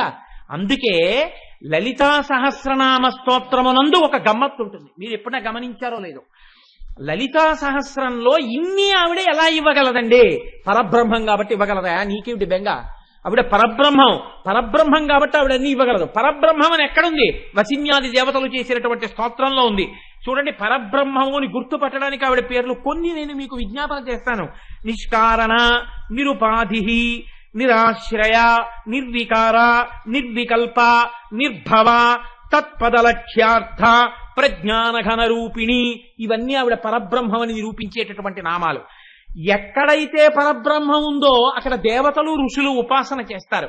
అందుకే ఆవిడ ఎవరు ఉపాసన చేశారు? వీళ్ళు వాళ్ళు కారు. రాజరాజార్చిత, హరి బ్రహ్మేంద్ర సేవిత, శారదారాధ్య, గంధర్వ సేవిత, లోపాముద్రార్చిత, ద్విజబృంద నిషేవిత, బుధార్చిత, ధీర సమర్చిత. పండితులు, దేవతలు, బ్రహ్మ, విష్ణువు, ఇంద్రుడు, శారద, ఆవిణ్ణి సేవించనటువంటి వాళ్ళు లేరు. అందరూ సేవిస్తున్నారు. వేదములు ఆవిణ్ణి గాయత్రి అని కీర్తించాయి. ఆవిణ్ణే ఉపనిషత్తులు ఉమా అని కీర్తించాయి. ఆవిణ్ణే పురాణములు ఆ తల్లి లలితాపరాభట్టారిక అని కీర్తించాయి. ఆ తల్లే త్రిపుర సుందరి అని చెప్పి ఆగమాలు కీర్తించాయి. ఆ తల్లే పెద్దింటమ్మ, పేరంటాలమ్మ, మరిడమ్మ, మహాలక్ష్మమ్మ, పేరంటాలమ్మ అని పేర్లు పెట్టి ఏమీ తెలియనటువంటి జానపదులు కీర్తించారు. ఎవరు ఎలా కీర్తించినా అమ్మని కీర్తించకుండా లోకం ఉందా? ఆ తల్లిని కీర్తిస్తూనే ఉన్నారు. కనుకనే అందరూ ఆవిడ్ని కీర్తించిన వాళ్లే. ఆవిడ్ని కీర్తిస్తే కేవలము ఇహమనందు సుఖమేనా? కొన్ని కోట్ల జన్మల నుంచి వచ్చినటువంటి పాపములు ఏమైనా ఉంటే అవి పోయి ఉత్తర జన్మలు మంచివి కలిగే అవకాశం ఉందా? ఉత్తర జన్మల్ని కూడా ఆవిడ దిద్దుబాటు చెయ్యగలదు. గత జన్మలలో వచ్చినటువంటి పాప రాశినంతటిని ధ్వంసం చెయ్యగలదు. ఎక్కడుంది? మృత్యుమధని, విఘ్ననాశిని, కలికల్మషనాశిని, పాపనాశిని, భవనాశిని, భేదనాశిని, జ్ఞానద. ఇవన్నీ అమ్మవారు ఎన్ని జన్మల నుంచో వచ్చినటువంటి పాపములను కడగగలదు అని నిరూపించగలిగినటువంటి నామాలు. ఆ తల్లి అయితే ఇహమునందు మాకేమి సుఖాలు ఉండవా అండి? లలితా సహస్రనామం చేస్తే ఇక్కడేం భోగాలు ఉండవా? ఉంటాయి. ఎలా ఉంటాయి? సుఖప్రద, సద్గతిప్రద, సౌభాగ్యదాయిని, అనుగ్రహద, వరద, రాజ్యదాయిని, ప్రాణద, సర్వార్థదాత్రి. ఇంకింతకన్నా మీకు రుజువేమిటి? ఇంత గొప్ప నామాలు. ఇప్పుడు ఆ అమ్మతనంలో, ఆ పరబ్రహ్మంలో స్త్రీయా, పురుషుడా, నపుంసకుడా? స్త్రీ అని మీరు అనుకుంటే శ్రీమాత, ఆవిడ పురుషుడు అనుకుంటే గుణనిధి, ఆవిడ నపుంసక నామం అనుకుంటే పరంజ్యోతి. అందుకే స్త్రీనామాలు, పురుషనామాలు, నపుంసక నామాలు కూడా అందులో ఉంటాయి. పరబ్రహ్మం స్త్రీయా, పురుషుడా, నపుంసకుడా? స్త్రీ పురుష నపుంసక మూర్తియును కాక, తిర్య కమర నరాది మూర్తియును కాక, కర్మ గుణభేద తరసత్ ప్రకాశి కాక, వెనుక నన్నుయుతానకు విభుతలంతు. ఇది లలితా సహస్రనామ స్తోత్ర వైభవం. అందుకే లలితా సహస్రనామ స్తోత్రంలోంచి మీరు ఎంత కష్టపడైనా సరే ఒక్క అక్షరం పనికి మాలిన అక్షరం ఉంది అని నిరూపిద్దామంటే కుదరదు. అంత గొప్పగా. ఎందుకనేది అమ్మవారి నోటి నుంచి వచ్చినటువంటి స్తోత్రం. మీకు నీళ్లు ఎక్కడైనా దొరకచ్చు. ఈశ్వర పాదోదకం దొరకమంటే దొరుకుతుందా? దొరకదు. మామూలు నీళ్లు తాగేటప్పుడు మీరు చెప్పులతో ఉన్నా గడగడా తాగేస్తారు. మీరు గబగబా దాహం ఆర్తితో ఉంటే నీళ్లు దొరికితే గబగబా రెండు చేతులతో నీళ్లు పట్టుకుని చేతుల అంచు దగ్గర పెదవులు పెట్టి గుటకలు వేస్తూ తాగేస్తారు. అదే ఈశ్వర పాదోదకం ఇస్తున్నానన్నారు అనుకోండి, దాహం కోసం తాగరు. మీ ఉత్తరీయం తీసి చేతి కింద పెట్టి జాగ్రత్తగా చేతిని చాపి కింద నీటి చుక్క పడకుండా ముమ్మార్లు లోపలికి పుచ్చుకుంటారు. ఎందుకు పుచ్చుకుంటారు? అది సమస్త పాపక్షయకరం. అది భగవంతుడి యొక్క పాదముల నుండి వచ్చినటువంటి తీర్థం. ఆయన శరీరమును కడిగితే వచ్చినటువంటి తీర్థం, ఆయన తాగగా మిగిలిన తీర్థం. అమ్మవారే వసిన్యాది దేవతలలో ప్రవేశించి మనని అనుగ్రహించడం కోసం చెప్పించిన స్తోత్రం అయినప్పుడు ఆ స్తోత్రం మీ నోటి వెంట మళ్ళీ పైకొస్తే మీరు అమ్మవారి పాదతీర్థం మీకు వాగ్రూపంగా మారిందా లేదా? ధన్యులు కానని ఎందుకు అనుకుంటున్నారు? ఉత్తరక్షణం ధన్యత పొందడానికి అమ్మ అనుగ్రహించినటువంటి అమృత భాండమే లలితా సహస్రనామ స్తోత్రం. అందుకే లలితా సహస్రనామ స్తోత్రము 182.5 శ్లోకములలో నామములుగా చెప్పబడితే అందులో ఒక గొప్ప గమ్మత్తు చేశారు అన్నారు పెద్దలు. అందులో మళ్ళీ 9 లహరులను నడిపించారు. లావణ్యలహరి, వైభవలహరి, భావనాలహరి, ఆనందలహరి, చైతన్యలహరి, సాలోక్యలహరి, సామీప్యలహరి, సారూప్యలహరి, సాయుజ్యలహరి అని 9 లహరులు. ఒక్కొక్క లహరి 20 శ్లోకాలతో ఉంటుంది ఇంచుమించుగా. 9 20లు 180 శ్లోకాలుగా 9 లహరులు పెడతాయి. ఇందులో లహరి అంటే కెరటం, ప్రవాహం. ఇందులో మీరు మునక వేస్తే అమృతత్వాన్ని పొందుతారు. 9 లహరులతో కూడినటువంటి నామసహస్రం లోకంలో లలితా సహస్రం ఒక్కటే. 9 లహరులు, 9 కెరటాలు అందులో ప్రవహిస్తున్నాయి. అందుకే శతక వ్యాఖ్యానంగా కూడా పెద్దలు చేశారు లలితా సహస్రాన్ని. ఎంతమంది ఎన్ని రకాలుగా లలితా సహస్రనామ స్తోత్ర వ్యాఖ్యానాలు రాసి తరించిపోయారో. జగద్గురువుల యొక్క సన్నిధానంలో వ్యాఖ్యానాలు రాసి సమర్పించి తమ శరీరాలను విడిచిపెట్టేసి తురియాశ్రమంలోకి వెళ్ళిపోయిన మహాపురుషులు ఉన్నారు లోకంలో. అంత గొప్ప నామాలు లలితా సహస్రనామ స్తోత్రం. అంత గొప్ప నామములతో కూడినటువంటి లలితా సహస్రనామ స్తోత్ర కదంబం. ఒక్క నామం మనసారా పలికితే చాలు, ఒక్క నామం పిలిస్తే చాలు, అమ్మవారి యొక్క అనుగ్రహం ఉత్తర క్షణంలో కలుగుతుంది. అటువంటిది రోజు ఒకసారి సభలో కూర్చుని ఆ నామం చెప్పే ముందు ఒకసారి ఆ నామాన్ని అని ఆ నామంలో ఉండేటటువంటి అర్థాన్ని కూడా వింటున్నారనుకోండి, లలితా సహస్రనామ స్తోత్రాన్ని వింటున్నప్పుడు కలిగేటటువంటి అనుగ్రహం వేరుగా ఉంటుంది. ఎందుకో తెలుసా అండి? ఆవిడ చిదగ్నికుండ సంభూత అంటే బయట కాదు ఆవిర్భవించడం, ఆవిడ ఇక్కడ ఆవిర్భవిస్తుంది. మీరు లలితా సహస్రం వింటున్నప్పుడు అమ్మవారు ఆ చిదగ్నిగుండంలోంచి బయటికి రావడం లావణ్యలహరి. అమ్మవారి యొక్క శరీరావయవములన్నింటినీ వ్యాస భగవానుడు వర్ణన చేస్తాడు. ఆ వర్ణన చేసేటప్పుడు మీకు తెలిసి కాని తెలియక కాని మీరు వింటున్నారనుకోండి, వింటున్నప్పుడు ఒక్కొక్కటి వింటుంటే ఒక్కొక్క రకమైనటువంటి ఫలితం వస్తుంది. మీకు నేను ఒక్క ఉదాహరణ మాత్రమే ఇవాళ నేను అందించే ప్రయత్నం చేస్తాను.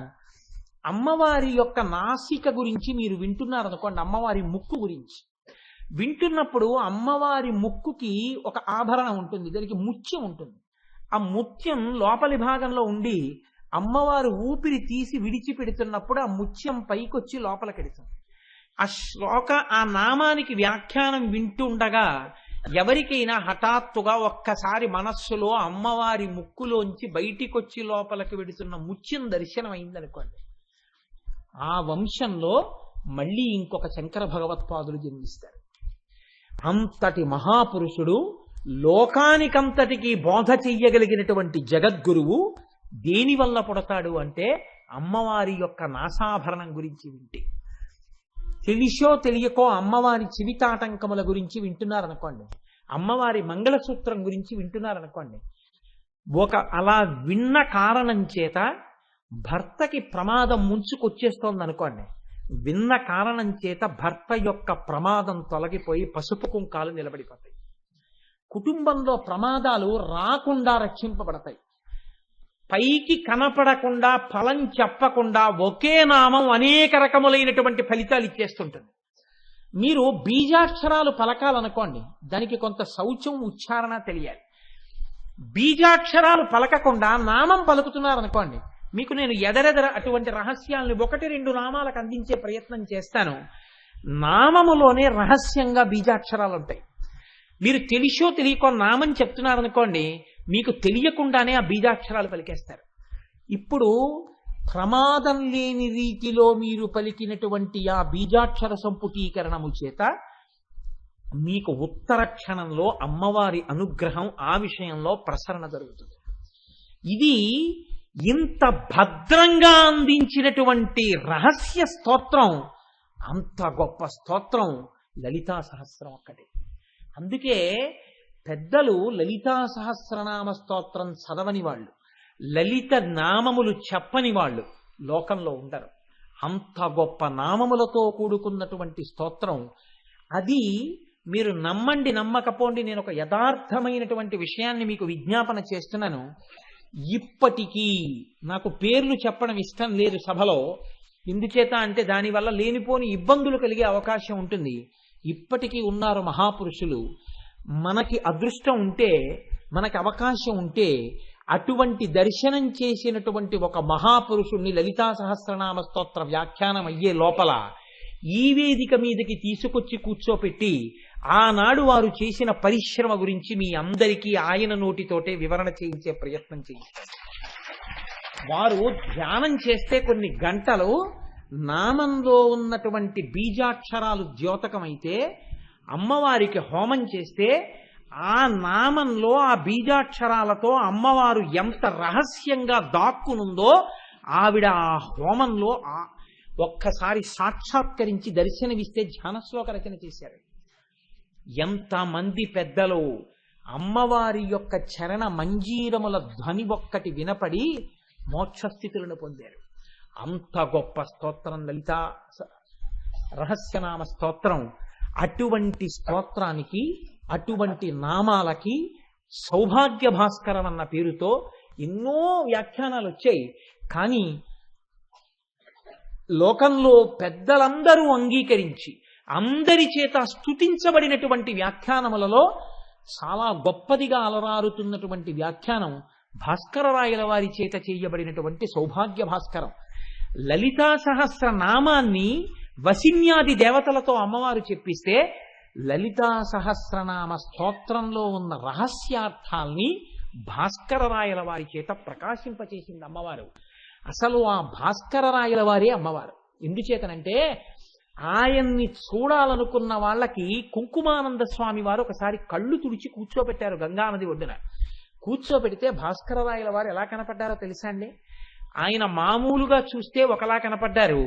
పెద్దలు కళ్ళు తుడిచి కూర్చోపెడితే ఎలా దర్శనమిచ్చారంటే ఆయన కుడి భుజం మీద లలితాదేవి, ఎడం భుజం మీద శ్యామలాదేవి కూర్చుని దర్శనమిచ్చారు. ఆయన అమ్మవారి అనుగ్రహంతో జన్మించి అమ్మవారి అనుగ్రహంతో వ్యాఖ్యానం చేశారు. ఆయన ఆ భాస్కరరాయల వారు చేసినటువంటి సౌభాగ్య భాస్కరాన్ని నేను ఆధారం చేసుకుని ఆ తల్లి అనుగ్రహించి నా చేత చెప్పించి 4 మాటలు ఆ వ్యాఖ్యానానికి పలికించి నా జన్మ సార్థకత చేసుకోవాలని, మనందరం కలిసి కాకినాడ పట్టణంలో సార్థకత పొందాలని, ఇక్కడ శారదానవరాత్రులు జరిగాయి, రామాయణం జరిగింది, భాగవతం జరిగింది.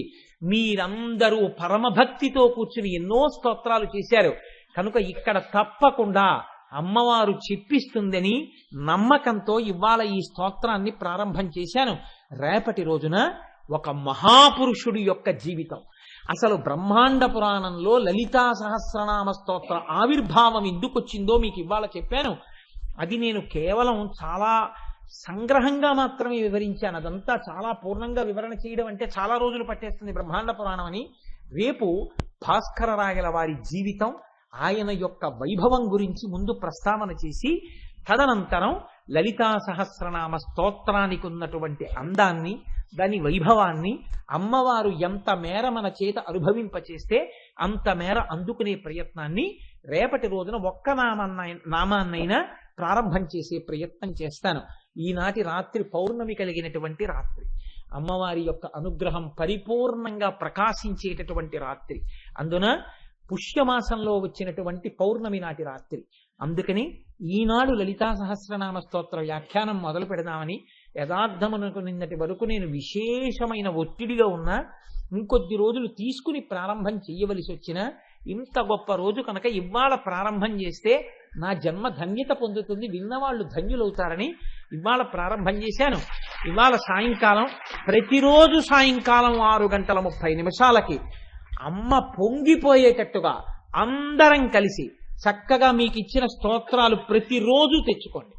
ప్రతిరోజు ఆ లలిత ఆ అమ్మవారికి ఆవిర్భావము కొరకు దేవతలు శంభుదేవుణ్ణి చేసిన ప్రార్థన, తర్వాత ఆవిర్భవించమని లలితాదేవిని చేసిన ప్రార్థన, ఆవిర్భవించిన లలితాదేవి పట్ల చేసిన ప్రార్థన, ఈ మూడింటిని అనుసంధానం చేస్తూ మనందరం చక్కగా పరమ పవిత్రంగా ఉత్తరాయణం ప్రవేశించగానే చెప్పుకుంటున్న ప్రవచనం కనుక ఎన్నాళ్ళు నడిపిస్తుంది అమ్మవారి అనుగ్రహం. ఇక డసిపోయాం, చాలా రోజులు విన్నామండి, ఇంకా మమ్మల్ని ఇలా వేధిస్తారా అన్న రోజున శివశక్తి ఐక్య రూపిణి లలితాంబిక అని పూర్తి చేసేస్తాను. కాబట్టి 42 రోజులో 40 రోజులో 30 రోజులో 20 రోజులో 50 రోజులో ఆ తల్లి అనుగ్రహం.